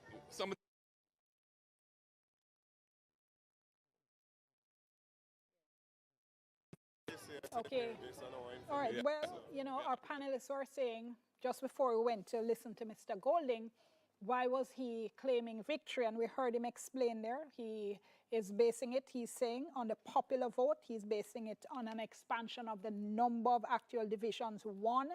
He said they had won the KSAMC, which I don't know if you can say that. If it's a tie, what will happen is if it remains a tie and they do have the total number of, they've won the popular vote there, then they'll get the mayor. But I don't equate that to a winning of the municipal if you look at the corporation. presentation and what he has really said, he's really lumped in on this popular vote, which takes us back to the beginning of talking about what does this mean for him as a leader of the People's National Party. Clyde, you made a point about clawing back voters, even though you said it's a race to the bottom. It seems to me that this is, do you use the word of referendum? Perhaps a referendum on his leadership to say whether or not he had what it takes to design and to execute an election. It seems to me that this victory, as he has so described it, is cementing himself, as you have said, like giving him some room, that he can expand, he can make some decisions now because he has demonstrated that he has the capacity to keep the PNP at the front burner or to bring back some people who seem to have been disinterested. So maybe that is how he describes it. More importantly, it sends a signal to donors. True, that they're not dead yet. Yeah, we haven't lost yet. You know, if you increase, especially in the diaspora, if you increase your funding, we can do better. Because we've increased popular vote, we've expanded divisions. Hold on for me, going back to electoral office. Go ahead, Jovan. Thank you so much, Dion. So at this point, we have 97.5% of the overall boxes counted, and that really appears to be where we will end things for the preliminary count. But here's the latest I have from the Portmore Municipal Corporation. All boxes have been counted. We have all those boxes in. That's 319 of 319. And for this very closely watched seat, we have the Jamaica Labour Party getting 10,899 votes, while the People's National Party's Leon Thomas got 14,891 votes. So again, that means that Leon Thomas has preliminarily been chosen as the returned as the mayor of Portmore, with Markland Edwards getting 10,899, being defeated there by the PNP's Leon Thomas. The data coming in confirms, well, preliminarily confirms the 29.6% voter turnout. As it relates to what's happening here at the EOJ, we are the last media house left here, which means that Jamaica, you know that we are your election station. That is where we'll wrap things up for today's event coming from the Electoral Office of Jamaica, of course, as you heard earlier. This is not where it ends. We will have those counts taking place, and then the confirmed results will come later on. But that is it from me and the team here at the Electoral Office of Jamaica. Until next time, back to you, Dion. Thank you so very much, Jovan. I tell you though, we didn't need your being the last at the AOJ to know that we're the election station, you know, because we take our time, we do things carefully. I know people are rushing us a little bit, but we want to make sure we give you exactly as it is and as we have it. So, and again, we're winding down now, but we've heard, we're still waiting to hear, to see if Mr. Holness is, yet at the JLP headquarters and what he is going to say. And I think one of the interesting things will be to hear how the two leaders The two victories. Yes. But in the popular vote, because everybody's got to claim victory. Is the PNP president correct in saying that the PNP has won the popular vote? From is it the correct? last numbers that we had. Is he correct? From the last numbers we had, it would appear. They were ahead. They were ahead. There was no confirmation of it. It was, I think we had 300 and something, 303 to 282. That was one of the numbers I had. I'll ask the production team to give me what they have. Because that's... But even so... Okay, going to the JLP headquarters at Belmont Road right now. So you...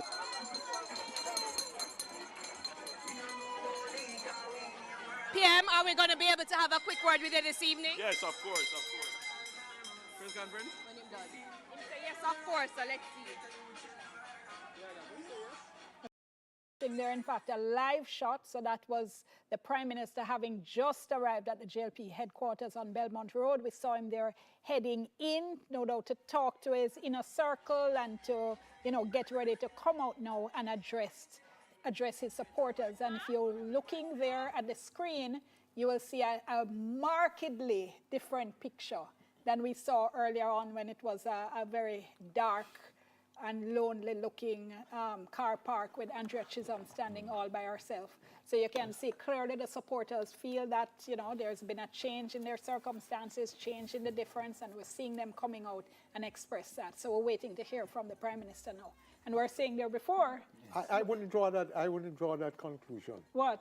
That they think there's a change in their circumstances? I'm not saying that the supporters feel that. And you say, look here, we have to get people at Belmont Road for the Prime Minister come in. No, and I don't agree mobilized to get I don't people agree there. with you. You know why I don't agree with you? Yeah. You know what's the time? No, hold on. This I happened have before seen in last elections, Yes, I watch Jamaica very closely when it comes to these election night things.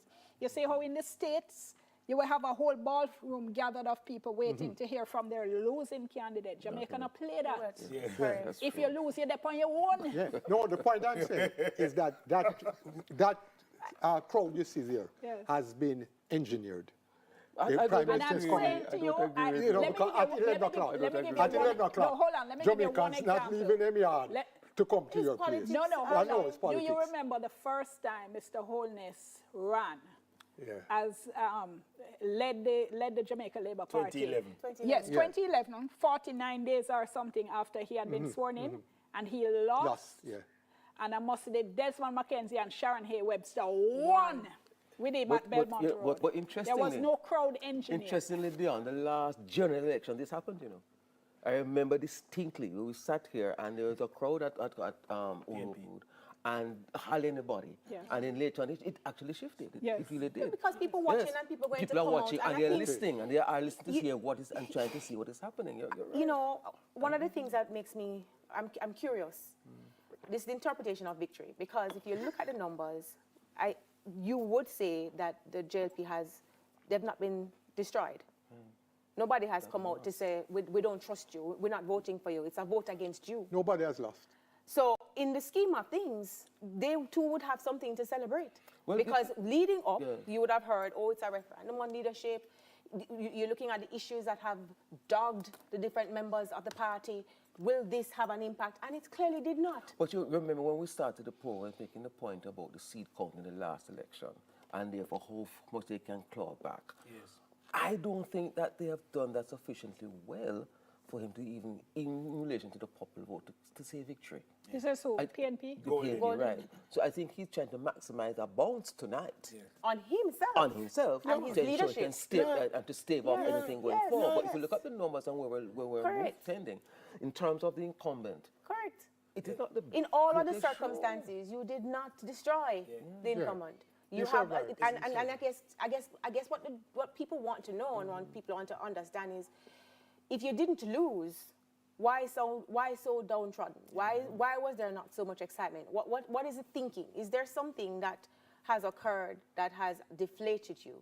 But as you've said before, we are going into an election season. We're going to have 18 months. This is the point. This is the point now, because the question was, how would tonight's results impact when it is the PM cause election? Correct.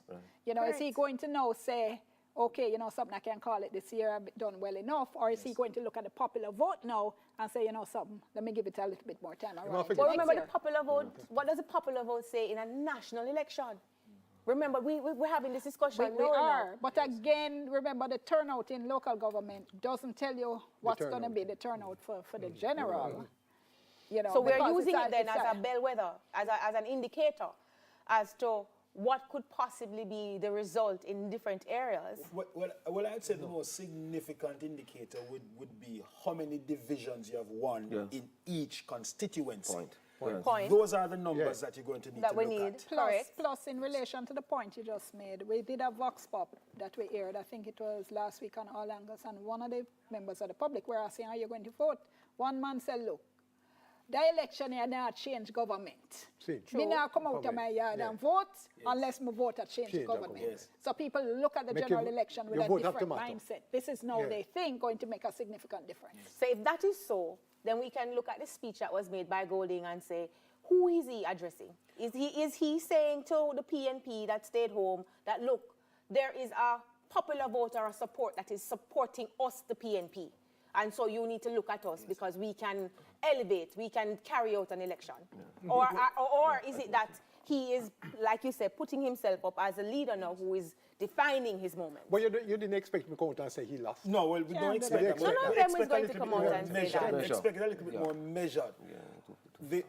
If I were organizers, strategists on the PNP side, I'd be crunching these numbers over the next 2 days in terms of... Yeah, but it's tonight we're talking. Yes, I know. I'm just saying that you have a look at the parish vote, the constituencies, and the divisions. I understand that. I'm just saying that's an overstatement. As I said earlier, they're going to focus on, they have increased the popular support, they have increased the number of divisions they have won, and it appears as if they will also increase the number of local authorities they will control. The last time was 9-5. It was 9-5 after 2016, I think it was. 9 in the JLP column, 5 in the PNP column. It could very well be now 7 in the JLP column so far, and then if we were to put Kingston and St Andrew and Portmore in the PNP column as 6, as 7 and 6, 13, we're left with Clarendon. So we were left with Clarendon now, and it is 11-11, so it's a popular vote. So insofar as those numbers are concerned, Golding and the party will take some kind of course. Yes, in that. What's important for his leadership, this is his first election, and he's saying, them a mash me up, but they are still. Everybody that say Andrew gonna mash me up, but they are still. So for him and his team and his survival in the People's National Party, he's gonna claim this as a victory because he has clawed back. And he has increased the division numbers. He may have more local authorities, so it's marginal. In other words, things are evenly keel at this point. Or they're better than if PNP gets, as it looks as if they will, the mayor of Kingston. That's right. That's a big get for them. It's a big get. So he's going to see that as a individual who's going to be able to campaign in a different way. But in response to the point you're making as well in terms of who he was talking to, different constituencies, because he has to address his base. He has to address the people at home who didn't leave, but who might vote in a general election, you know, and then as well the uncommitted who are watching to see what's going to be happening. But the money the money, because nobody's backing a losing horse. But the flip then, since the coveted crown is KCC, what does that mean tonight then Is that the reason for the deflated spirits with the Jamaica Labour Party? The fact that you weren't able to retain? I don't think they're deflated. Let us see what happens when they're deflated. No, I don't think they're deflated. They're not deflated. What I think they're going to take from this is that everybody thought, when you saw the numbers and the campaign, that we were going to... it was a sure thing. Yes, for the PNP to win. Here we are, standing still. So insofar as that is concerned, Andrew is going to take from... Remember, it's his second term as well. This is his second term. I know. So going into a third term. And traditionally, people will be swinging around. Yeah. For them to be holding it like this will encourage the Labour base. And this is going back to your conversation about how difficult it is to win a third term. What does this mean in terms of their ability to take back some significant losses, appreciate where they are, reassess where they are, and come forward to secure a third term? Because essentially, this has not been a rejection of the Jamaica Labour Party. No. So if it's not a rejection of the Jamaica Labour Party, and you step back and decide, what did I lose? Where did I lose? What were the factors? And use the 18 months of active campaigning, it is more than likely that we might see the fortunes of a third term. Let me just run through again, because the last set of results we're getting from EOJ is that nothing has changed from the last time we gave you the results, but I'm just going to run them through for you again. So Kingston is 3-3, 3 to JLP, 3 to PNP.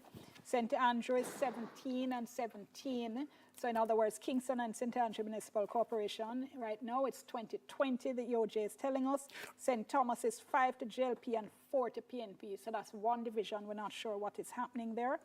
Portland is 6 to the JLP, 3 to the PNP. St. Mary is 7 to the JLP, 6 to the PNP. St. Anne is 11 to the JLP, 5 to the PNP. We have Trelawney, which is 6 to the JLP, 3 to the PNP. St. James, 11 to the JLP, 6 to the PNP. Hanover, 1 to the JLP, 6 to the PNP. Westmoreland, 3 to the JLP, 11 to the PNP. St. Elizabeth, 9 to the JLP, 6 to the PNP. Manchester, 3 to the JLP, 12 to the PNP. Clarendon, 11-11. So, as with St. Catherine, 18 to the JLP and 23 to the PNP. And then Portmore? Portmore isn't on this list that I have here. Okay. So we're looking, let us take St. Thomas out of the equation just for a while, because there's one. So we're looking at JLP having St. Bess, Trelawney, Portland, St. Mary, St. Anne, St. James, 6. Then the PNP, Westmoreland, Hanover, Manchester, St. Catherine, I'm going to say Portmore, and Kingston and St. Andrew on the popular vote. We'll go to them, that's 6. Yeah, 6. So we take 6 and 6, 12. Clarendon is left out there, and Clarendon is tied. St. Thomas. And Clarendon is tied. And St. Thomas, we don't know what's happening. St. Thomas. So that's almost exactly, apart from the mayorship of the KCMC, if they get that, that's exactly where they were in 2016. Correct. Exactly so it must have been, including winning the Portmore division. That's what the People's National Party. Yeah. In 2016, they had won the Portmore division. So I'm asking, you know, when you look at all things being equal. But guess what? I think Mark Golding and a number of PNP expected the JLP was going to give them a big better run. Yeah, a big beating. Yes. They really expected the JLP was going to get a big beating. Low numbers. Had the money. Yes. Right. Had the money. Brocard was more popular than Marky G. Yes. Right. Serious going, and polls show the JLP ahead. The polls, remember the polls did show, though, that there was a slim I must say that statistical data. In fact, the polls turned to be correct. Yes. So it turns out that it is so. It was correct, yeah. The polls showed that it was so. And it seems to me that Holness realized what the polls were saying and campaigned till 2:30 in the morning and all like that. Serious campaigning was going on. He really pushed it hard. He really worked hard. Are there any trends, though, that we're getting from what we're seeing tonight in terms of saying, a lot has been said about the popular vote. Yeah. Trends are what people use to mark what could possibly happen in a general election.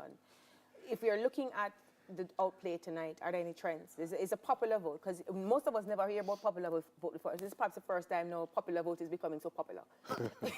I mean, are there any trends? Is it that we're looking at the popular vote to say there is an increasing support now or return of the People's National Party? I think what happens is that the JLPs relied on statistics, right? That didn't filter down to the reality of the people. They did statistics with growth, statistics with inflation, right? The numbers didn't mean anything. Well, most of us don't understand that. People don't understand. You have to speak, like Dion always says, she need our listeners to understand. Yeah. The rest of we need to understand what them the numbers inflation mean. and all like that. That never mean anything because the prices were going up same way and all like that. And all what the international community thought of Jamaica and all like that didn't mean a thing. Independent central bank didn't mean a thing. People were dealing with reality. Micro issues. Local politics. Local politics. So, in fact, the general election will be focused more on the local politics. For the 18 months then that we're going to be traveling, Dion, because I know, Dion, you've been up for the whole day. You've been marshalling this all day. So, me just tried Daniel, ask a question. The 18 months will be pure local government things. We're talking about water, road, right? Everything that it was supposed to be local government, they'll deal with it local government. In fact, the Prime Minister said, this gave him an opportunity to show that, hey, Jamaican people really suffered and want certain things. They want road and water.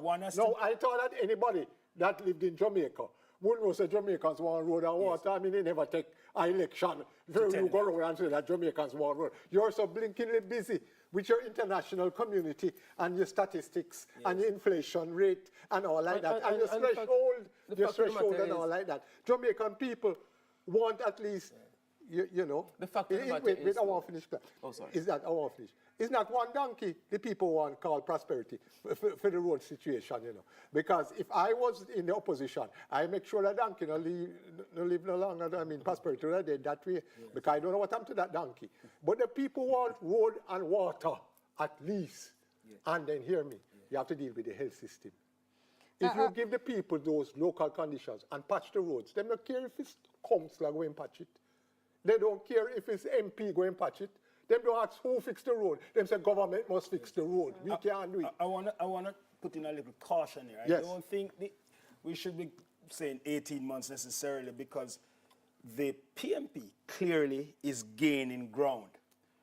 Clearly gaining ground. So the question that the JLP and the leader will have to face is, do I go early or do I play the long game? In other words... Remember what's coming now, you know? Yes. The completion of the highway going through St. Thomas. And the toll, no toll for that one. The toll down at the other one. And the then, toll, Williamsfield one and then Montego Bay. Yeah, Montego Bay the coming. start of the road there. The hospital is the hospital price gone up, the Cornwall regional price gone up again. But I think Clive can tell you, Montego Bay is a complete and total nightmare in terms of traffic. Warmington has to start seriously dealing with the things. Don't wait on no municipal corporation.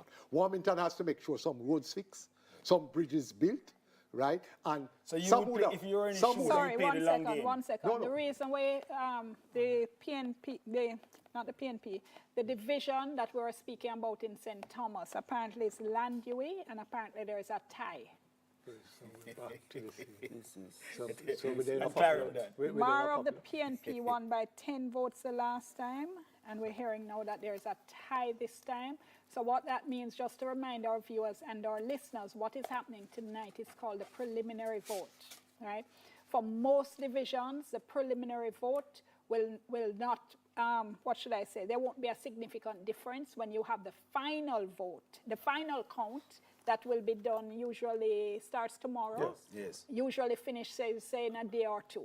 And then you probably have the possibility of managerial somebody going objective. But really and truly, the only time that you really look to the final count is if you have a very small margin. And I'm not talking about 100 votes. You don't say final count change with 100 votes. Like 10 and less is what we're talking about.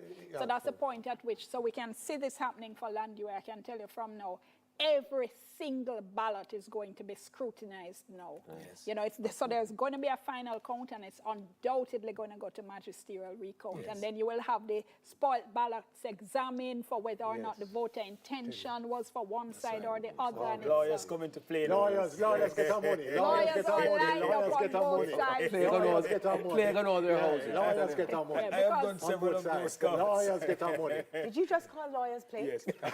Because what happens is that, you know, on the preliminary count, an X might seem to be in the wrong place, and it will be rejected as spoiled ballots. The spoiled ballots are not thrown away. They are put carefully in a special envelope. So when it's time now for the final count and then the magisterial recount, those are also carefully scrutinized. And what our case law shows is that what the courts do is that they look at a ballot to see if the intention of the voter can be determined. Because if it is that you can look and you say, okay, it's not exactly where it should be in law, but it's clear that the voter intended to vote for this side, then that will be given to that side. Because they what should I say, respect is given to the intention of the voter, so you don't want to discard votes. That could make a significant difference in swinging an election one way or the other. So yeah, just to go to the point about what it means going forward. The fact of the matter is that what it means now is that you're going to have a government that has the resources to do a lot of these things in the 18 months. And so it may well be even a harder hill to climb for the PNP, because if they don't control these authorities, then what's going to happen now is that they're going to be behind the ball. And I suspect that what you're going to see in terms of the activity on the ground, in terms of the spend and so on, is going to be huge. And maybe, just maybe, what happened tonight, if it was more convincing for them, it would have been better. all right, we're going to go to Belmont Road now. Prime Minister Andrew Holness is getting ready to speak. He's in the JLP conference room. Okay, we see him taking a seat, and they are getting ready. As soon as he is ready to speak, we will go. So what determines who flanks you, gentlemen? What determines who gets to be in the shot? The chairman has to be beside him. Yes. The chairman by definition, and then the deputy. Or general secretary, if they're and the general secretary. Yeah, with the general secretary has to be there. The chairman and general secretary. The people who have been instrumental in doing the groundwork. No, the hierarchy. The hierarchy. The general secretary might be in the West anyway, so he wouldn't be there. No, the general secretary might take the plane up. You know, but he's going to have the local national security. This might be a security matter here. So having Desmond is crucial. Is the Desmond has to be there. Mr. Local Government has to be there. But tell us, who else is at the table? Well, that is Miller, is it? Robert Miller and Abka Fitzhenley, I see beside. That's Kerry. No, Abka Fitzhenley beside the minister. Senator Fitzhenley beside the Minister of Local Government, Mackenzie. Mr. Mackenzie has to be there. He has a lot of work to do. Prime Minister is speaking. You have live feed? Yes, PM. I was about to tell you, we are live. All right, I see. Andre. Yeah, Andre.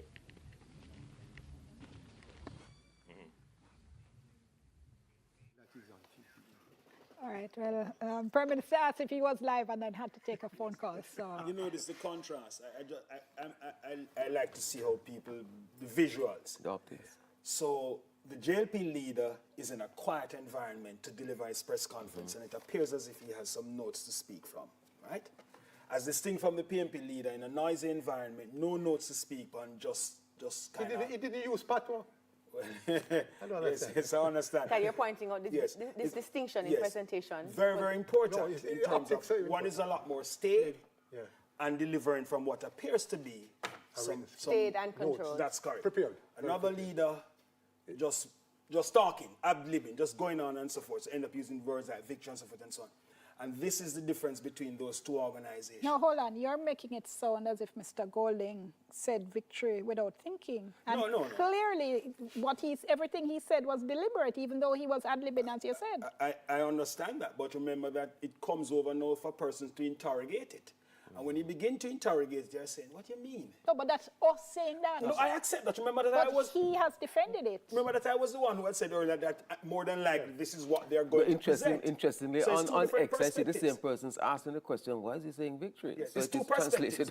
You're going to have the perspective I laid out earlier that I'd expect them to say this. And I pointed to increasing divisions, clawing by the popular vote, going to win more authorities.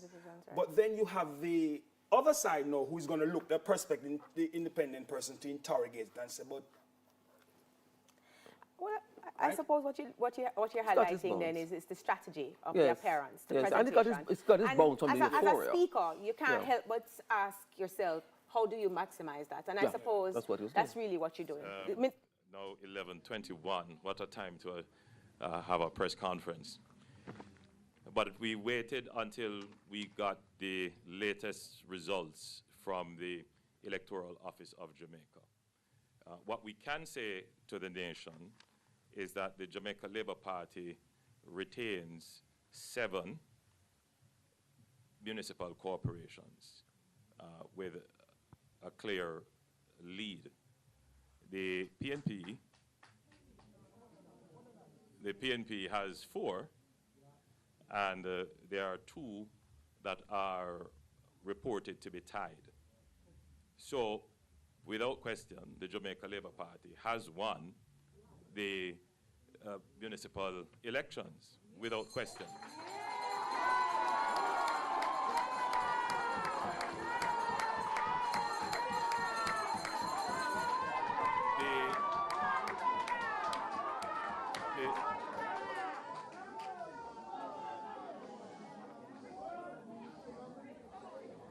The 2 municipal corporations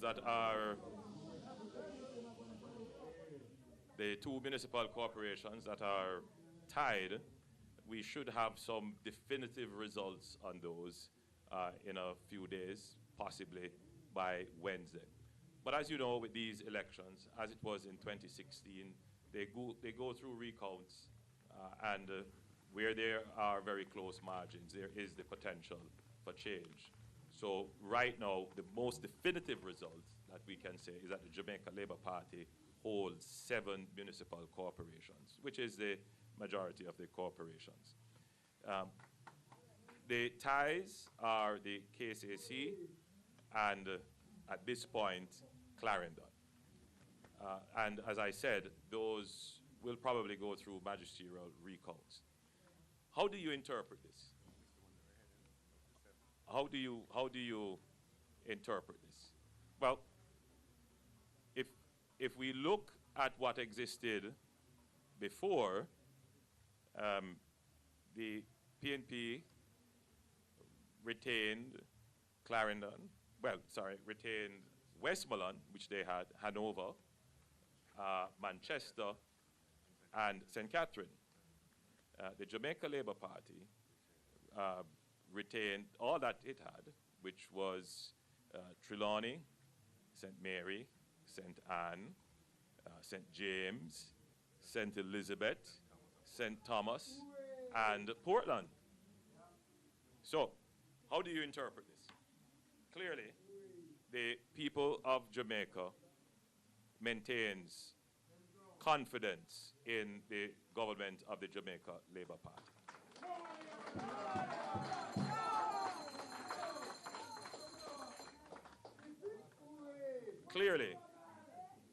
Clearly,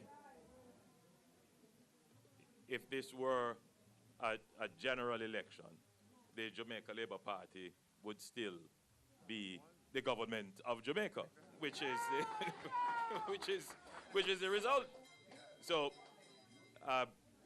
there is no, in my opinion, as I had expected, the results would largely be the same.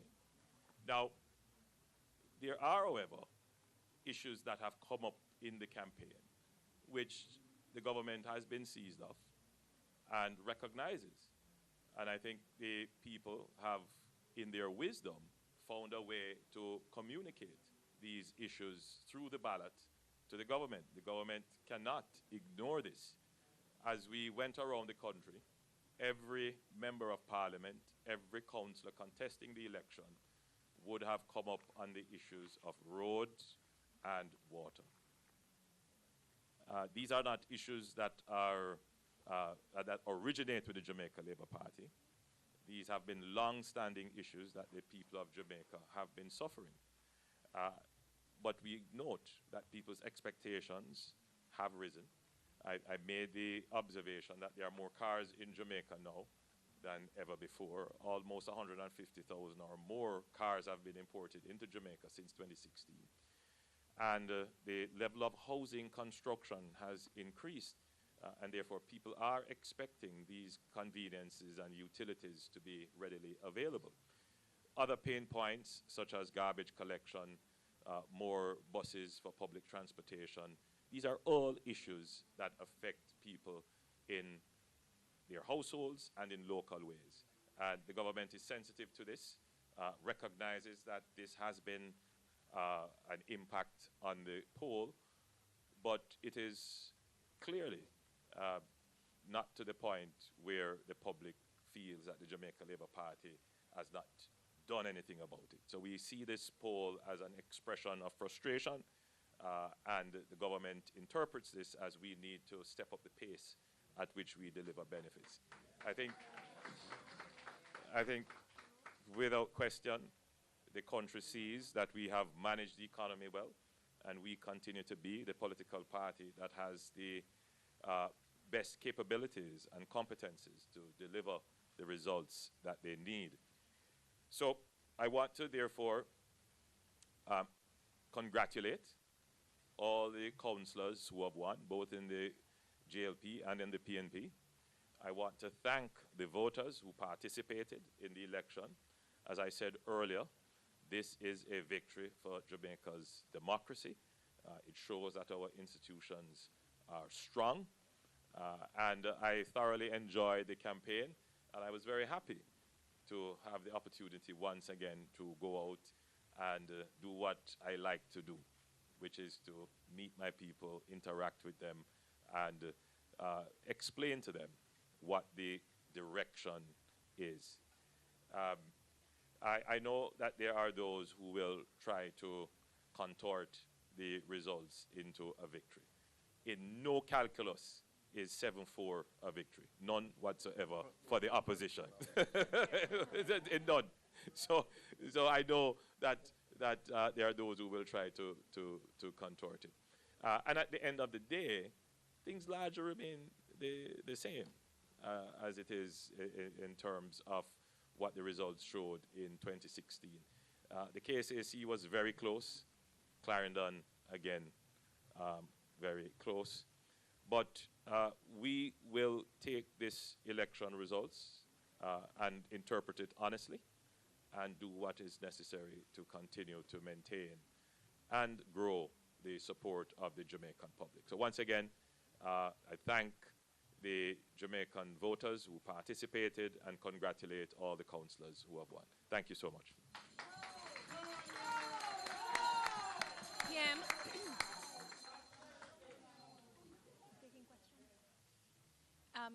PM, I'm assuming you'll be taking questions. Yes? Well, we could take a few questions. Sure, we'll hurry because we're tired as well, PM. Andrea Chisholm from TVJ. 2 quick questions. First of all, with the momentum now with the JLP, should Jamaicans expect to go back to the polls later this year for a general election? That's a very good question. I have given it some thought, but I won't share them just yet. The truth is, we have work to do.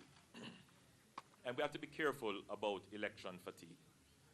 I get the sense that people are more interested in getting their roads fixed and their water supplies connected.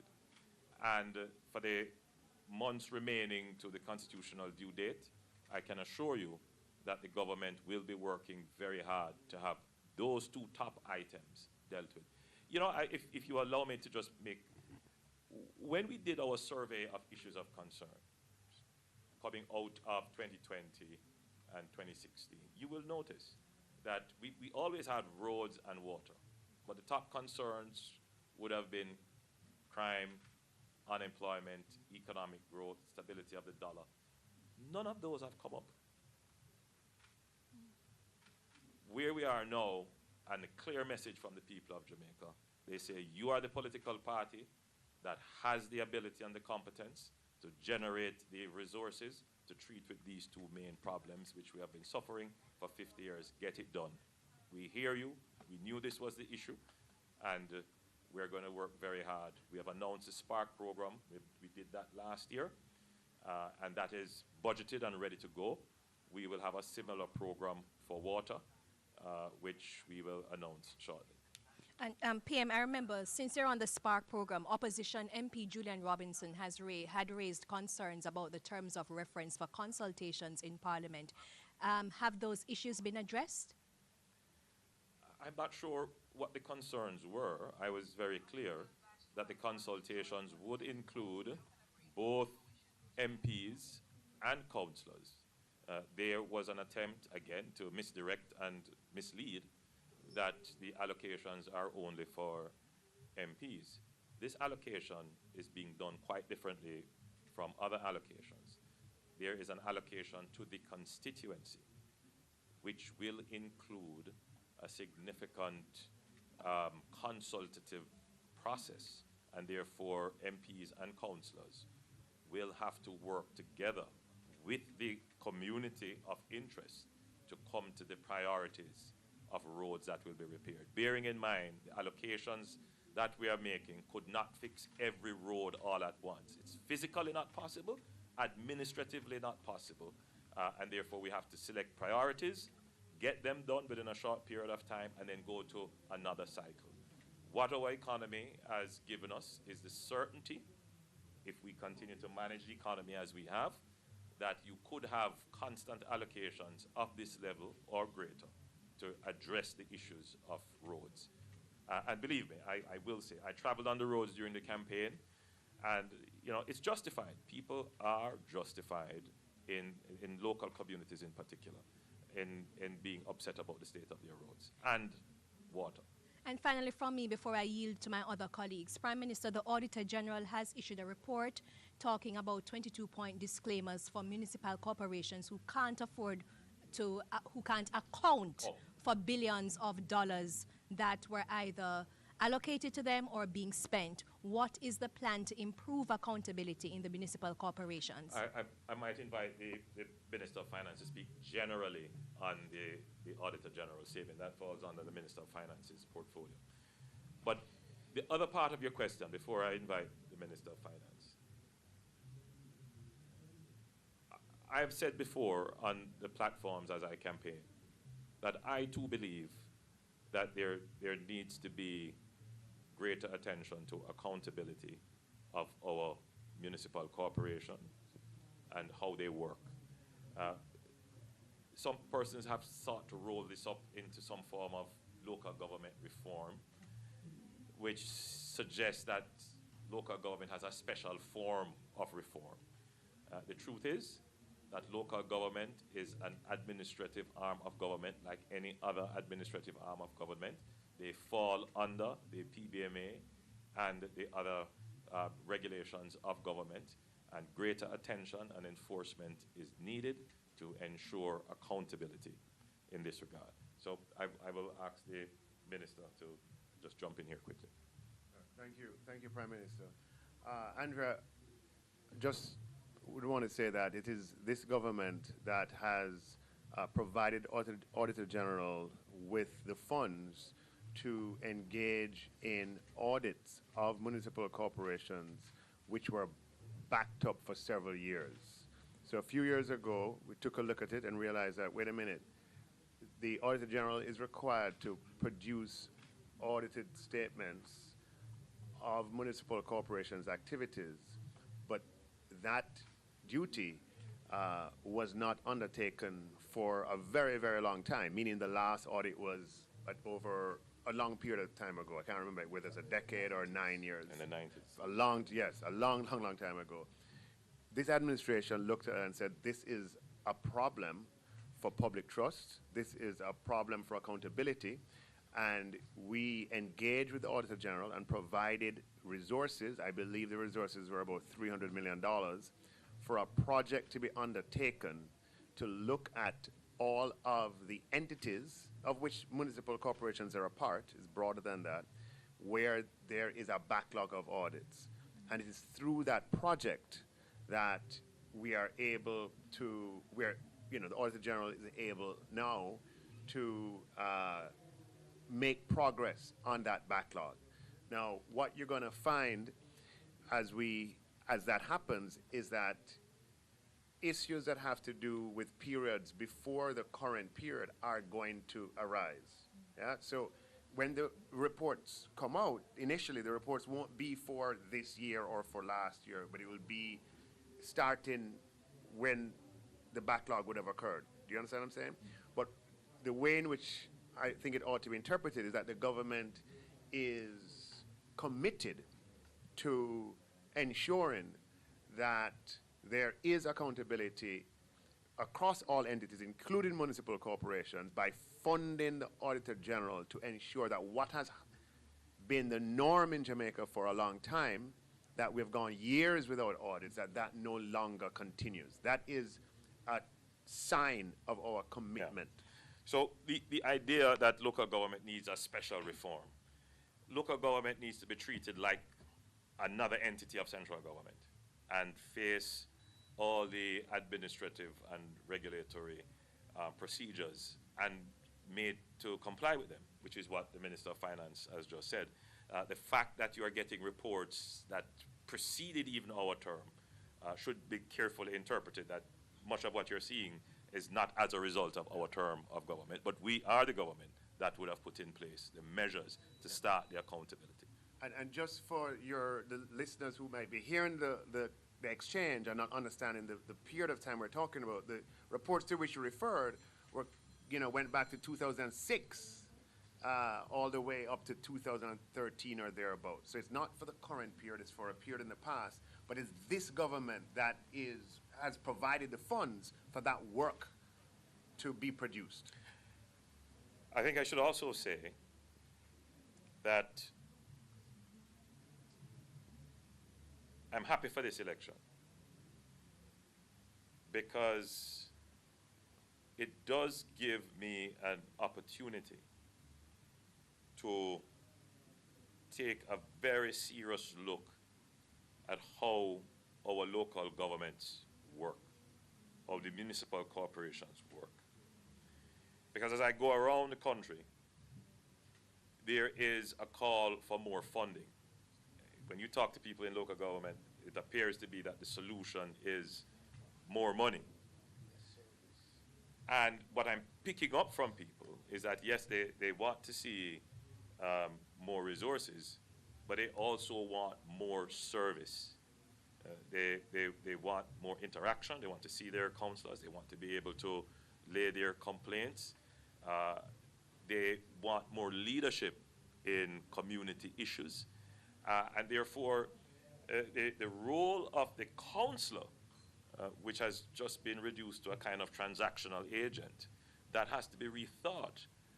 And the councillor has to be more of a community leader that brings the community together to find local solutions to the problem.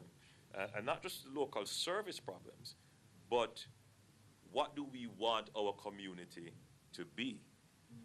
There are so many communities that have great potential, great assets. And the question is, how do you mobilize the stakeholders to utilize those assets to define the community? So going forward, having had the campaign and having seen some of the glaring gaps, you can look forward to a more rounded local government structure. Kimon Francis from the Gleaner. What's the status of the census? Well, again, that is on the minister, but the census is ongoing. Minister, you could answer. Yeah. Thank you, Kimon, for that question. The census is in the final stages of being completed, with the data capture process having come to an end and the analytical process being underway. A fuller update will be provided at a time when you know, we can focus on that as a subject material. But we're coming to the end of the analytical phase of the census process. So is it that data gathering is complete? Because there are concerns, and I've seen it. I have not been, I've not participated. So I'm wondering where exactly are we now? Is it that data has been collected and they're analyzing now to finalize everything? I don't understand. Yes, the data gathering stage is at completion, and they're in the analytical stage of the census process. I think you should point out that not everyone is. Yeah. You could point that out. Just Okay, well, I'll just squeeze in one very quickly. Minister Clark, we saw the apology from the central bank this week regarding the overestimation of the impact of the increase in JUTC bus fares on inflation. We heard what you had to say about standing by that decision, but the opposition has maintained that it is a bad policy decision. Is it that there's going to be another measure to help to temper inflation? What are you going to be doing about it? This government has made a good habit of providing targeted intervention for members of segments of the population that are in need of such intervention. By targeted, what we mean is that the vast majority of the resources go to the intended group and intended population, and that's a population where the need can be demonstrated. The reduction in bus fares is something that we're very proud of.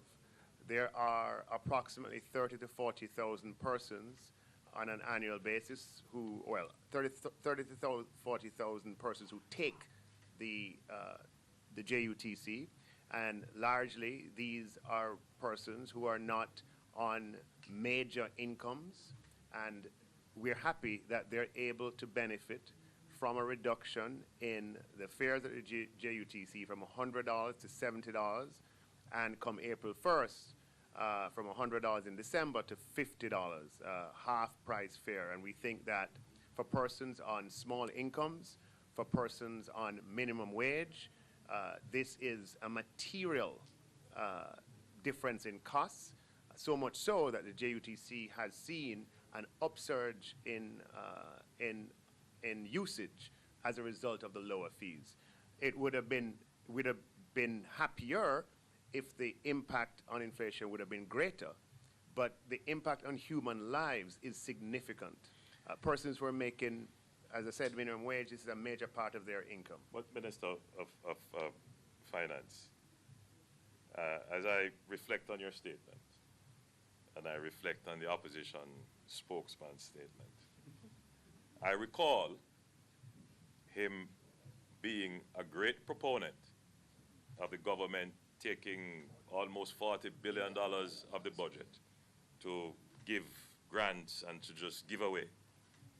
You recall? You would, simple Google search would see in his budget presentation 2 years ago, where that was his recommendation. Was that bad policy then? It's a hypocritical stance. Let me call it for what it is. Yes. This is a government that is providing support to members of the traveling public who are on smaller incomes. And we're providing that support by reducing what is a major cost for them. $100 a day in two directions, $200 times 5, that's $1,000.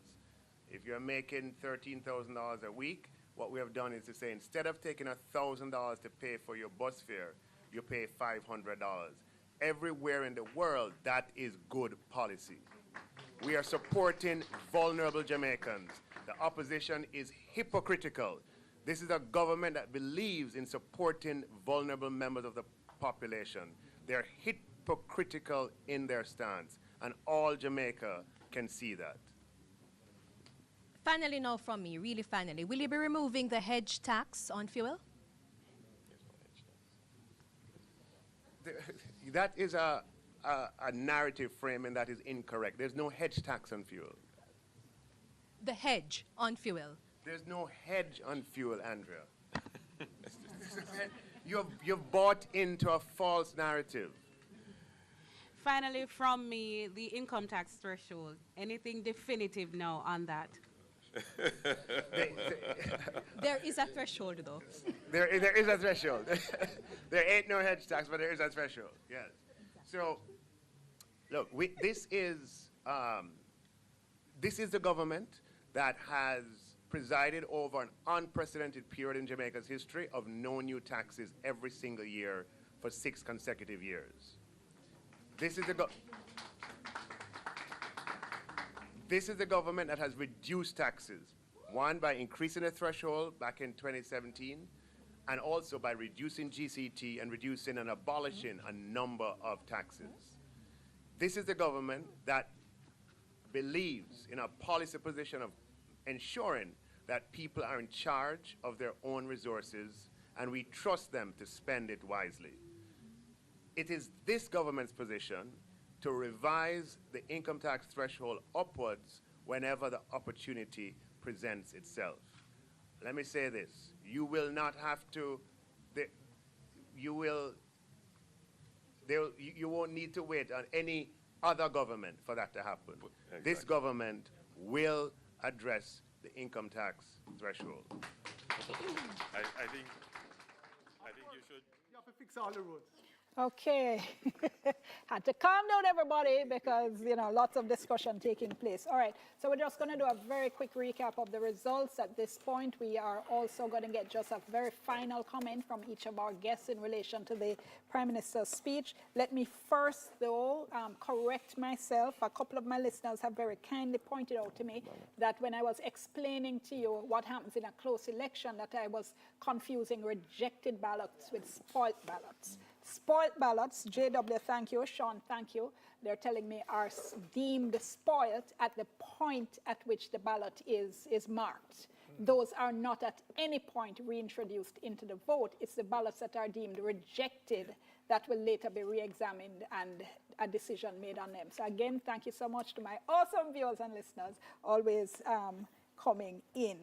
And let me do the final quick comments from the panelists, and then we'll just recap the number of divisions, popular vote, and so on for you. So very, very quickly, Paul Ashley, comment on the Prime Minister's speech. Was Prime Ministerial.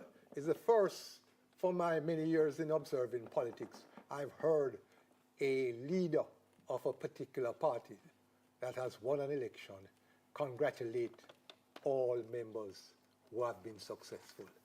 That was a big man. That's a big man. He has gone up in my estimation. Clive Mullins. In terms of his own presentation, that of the Prime Minister, it was indeed Prime Ministerial, but also sobering. What I got from it was a reality, and that, listen, in terms of arrogance, forget that. Yes? He clearly was eating some humble pie here. He also recognized, as we were discussing earlier, what needs to happen, and we expect them to be doing that, especially since a general election is going to be due next year. So there's a contrast in terms of the presentations. I think in terms of the leader of the opposition, we heard him in the video 4 and so on. I think he overspoke, but at the same time, what you see here is a Prime Minister with a prepared script, addressing the issues and trying to be as candid as possible under the circumstances. So, big difference. I think he could have been a little bit more generous to the data, because the data at this point in time has about 6 seats, 6 parishes, rather, municipal corporations in the PNP column. Westmoreland, Hanover, Manchester, St. Catherine, Portmore, and KSAC. 6 and 7 in this column, with Clarendon up for grabs as it appears. So it could turn out that we have 7-7. Each party could have at the end of it 7 local corporations, or the JLP could have 8 and the PNP 6. So when he said 7-4, I was kind of like, it's not 7-4, Prime Minister. So he could have been a little bit more generous in relation to the data itself. In the end, I agree with you. I thought he was complimentary in terms of saying to the other guys who, you know, Corinne, I'm terribly sorry. And he identified the roads and the water. critical local government issues. I agree with my colleagues. I'll only add the word that came to mind is reticent. He seemed a little bit more reserved. I think that is perhaps calculating the lessons from the day, which I think is very important. He did indicate for me that one of the things they want to do is to look at how to improve or let the support grow, which clearly indicates that he's about the long game. He's going to be answering the issues on the ground, as he has indicated, which we had suggested. And it's going to be interesting. It's going to be interesting to see what's the response to the issues on the ground and how do they translate the success at the top to the success at the bottom. And if that can give you the edge for a third term, which would be something almost unusual. Only PJ. Unusual in all the circumstances, but not something that can't be done. Dion, can I just add one more factor? 30 Final, seconds. 30 seconds. 30 seconds. TVJ did a brilliant job today. A very outstanding job. The set was vastly improved. When I turned on my TVs this afternoon, I thought I was watching something from the First World. It was vastly improved. Congratulations. And you have stood the test of the marathon well. With a fantastic team. Okay, let's just go to the quick recap of the final results. And just to add to what you all have said, I would say the PM's comment that work needs to be done on the roads and water suggests we're not seeing a general election in the next couple of months. All right, so let's just recap very quickly where we are at the end of the evening. The Kingston divisions, 3 each to the JLP and PNP. St. Andrews, 17 each to the PNP and JLP. St. Thomas, we're at 5 for JLP, 4 for PNP. Portland, we're at 6 for the JLP, 3 for the PNP. St. Mary, we're at 7 for the JLP, 6 for the PNP. St. Anne, 11 for the JLP, 5 for the PNP. Trelawney, 6 for the JLP, 3 for the PNP. St. James, 11 for the JLP, 6 for the PNP. Hanover, 1 for the JLP, 6 for the PNP. Westmoreland, 3 for the JLP, 11 for the PNP. St. Elizabeth, 9 for the JLP, 6 for the PNP. Manchester, 3 for the JLP, 12 for the PNP. Clarendon, 11, so that's tied. St. Catherine, 18 for the JLP, 23 for the PNP. Someone had asked earlier about the Portmore municipality. The Portmore divisions are counted in with St. Catherine. You would have to disaggregate them to see exactly who now is going to be sitting on the Portmore, in the Portmore Municipal Council. And as well, we have the popular vote. Can we bring up the popular vote in terms of where we are with that, if we have that? There we are. Popular vote at this point, the PNP 303. 862, 303,862. The JLP 282,543, 282,543. And finally, the number of divisions at this point. Can we bring that up as well, just to complete our recap of where we are for the evening? I think we have that. Do we have that? Okay, so declared, we have for the PNP 102 divisions declared, for the JLP 95 divisions declared. I think we had also had a graphic for the number in which the two parties were leading. Do we have that? There we go. At this point, the JLP, of those left to be declared, the JLP is leading in 16, the PNP is leading in 14. And that, ladies and gentlemen, concludes our marathon coverage on this local government election night. Marathon indeed, says my director in my ear. And thank you so much to all our panelists throughout the evening.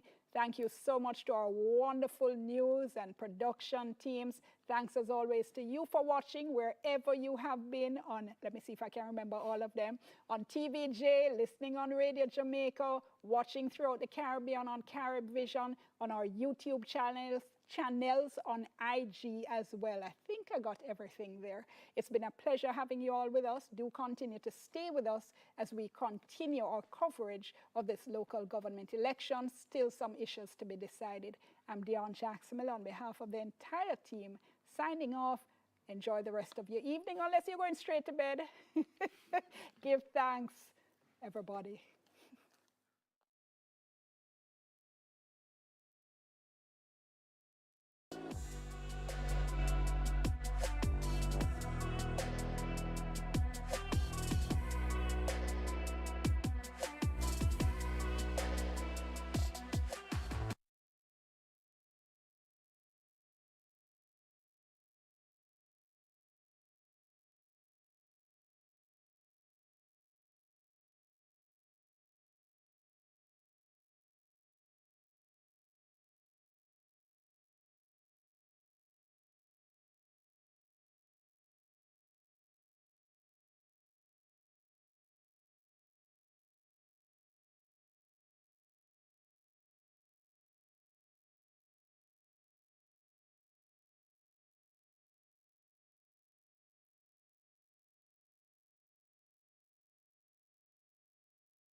That's my mechanic alarm. We'd better check him out.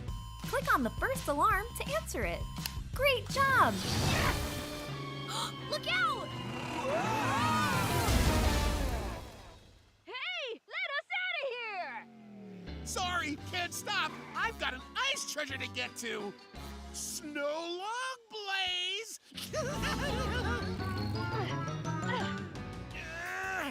Hubcaps! How are we gonna get out of this snow pile? Systems check.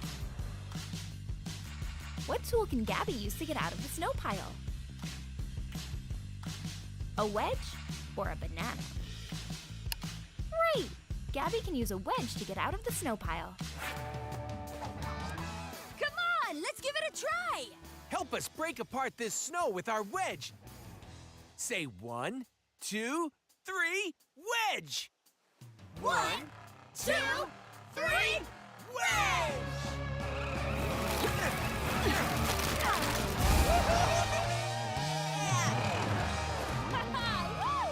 It worked! Now come on! Let's hurry and get to that ice treasure. Yeah! We can't let Crusher get there before us! This way, everyone! To the ice treasure! Click on the second alarm to answer it. Great job!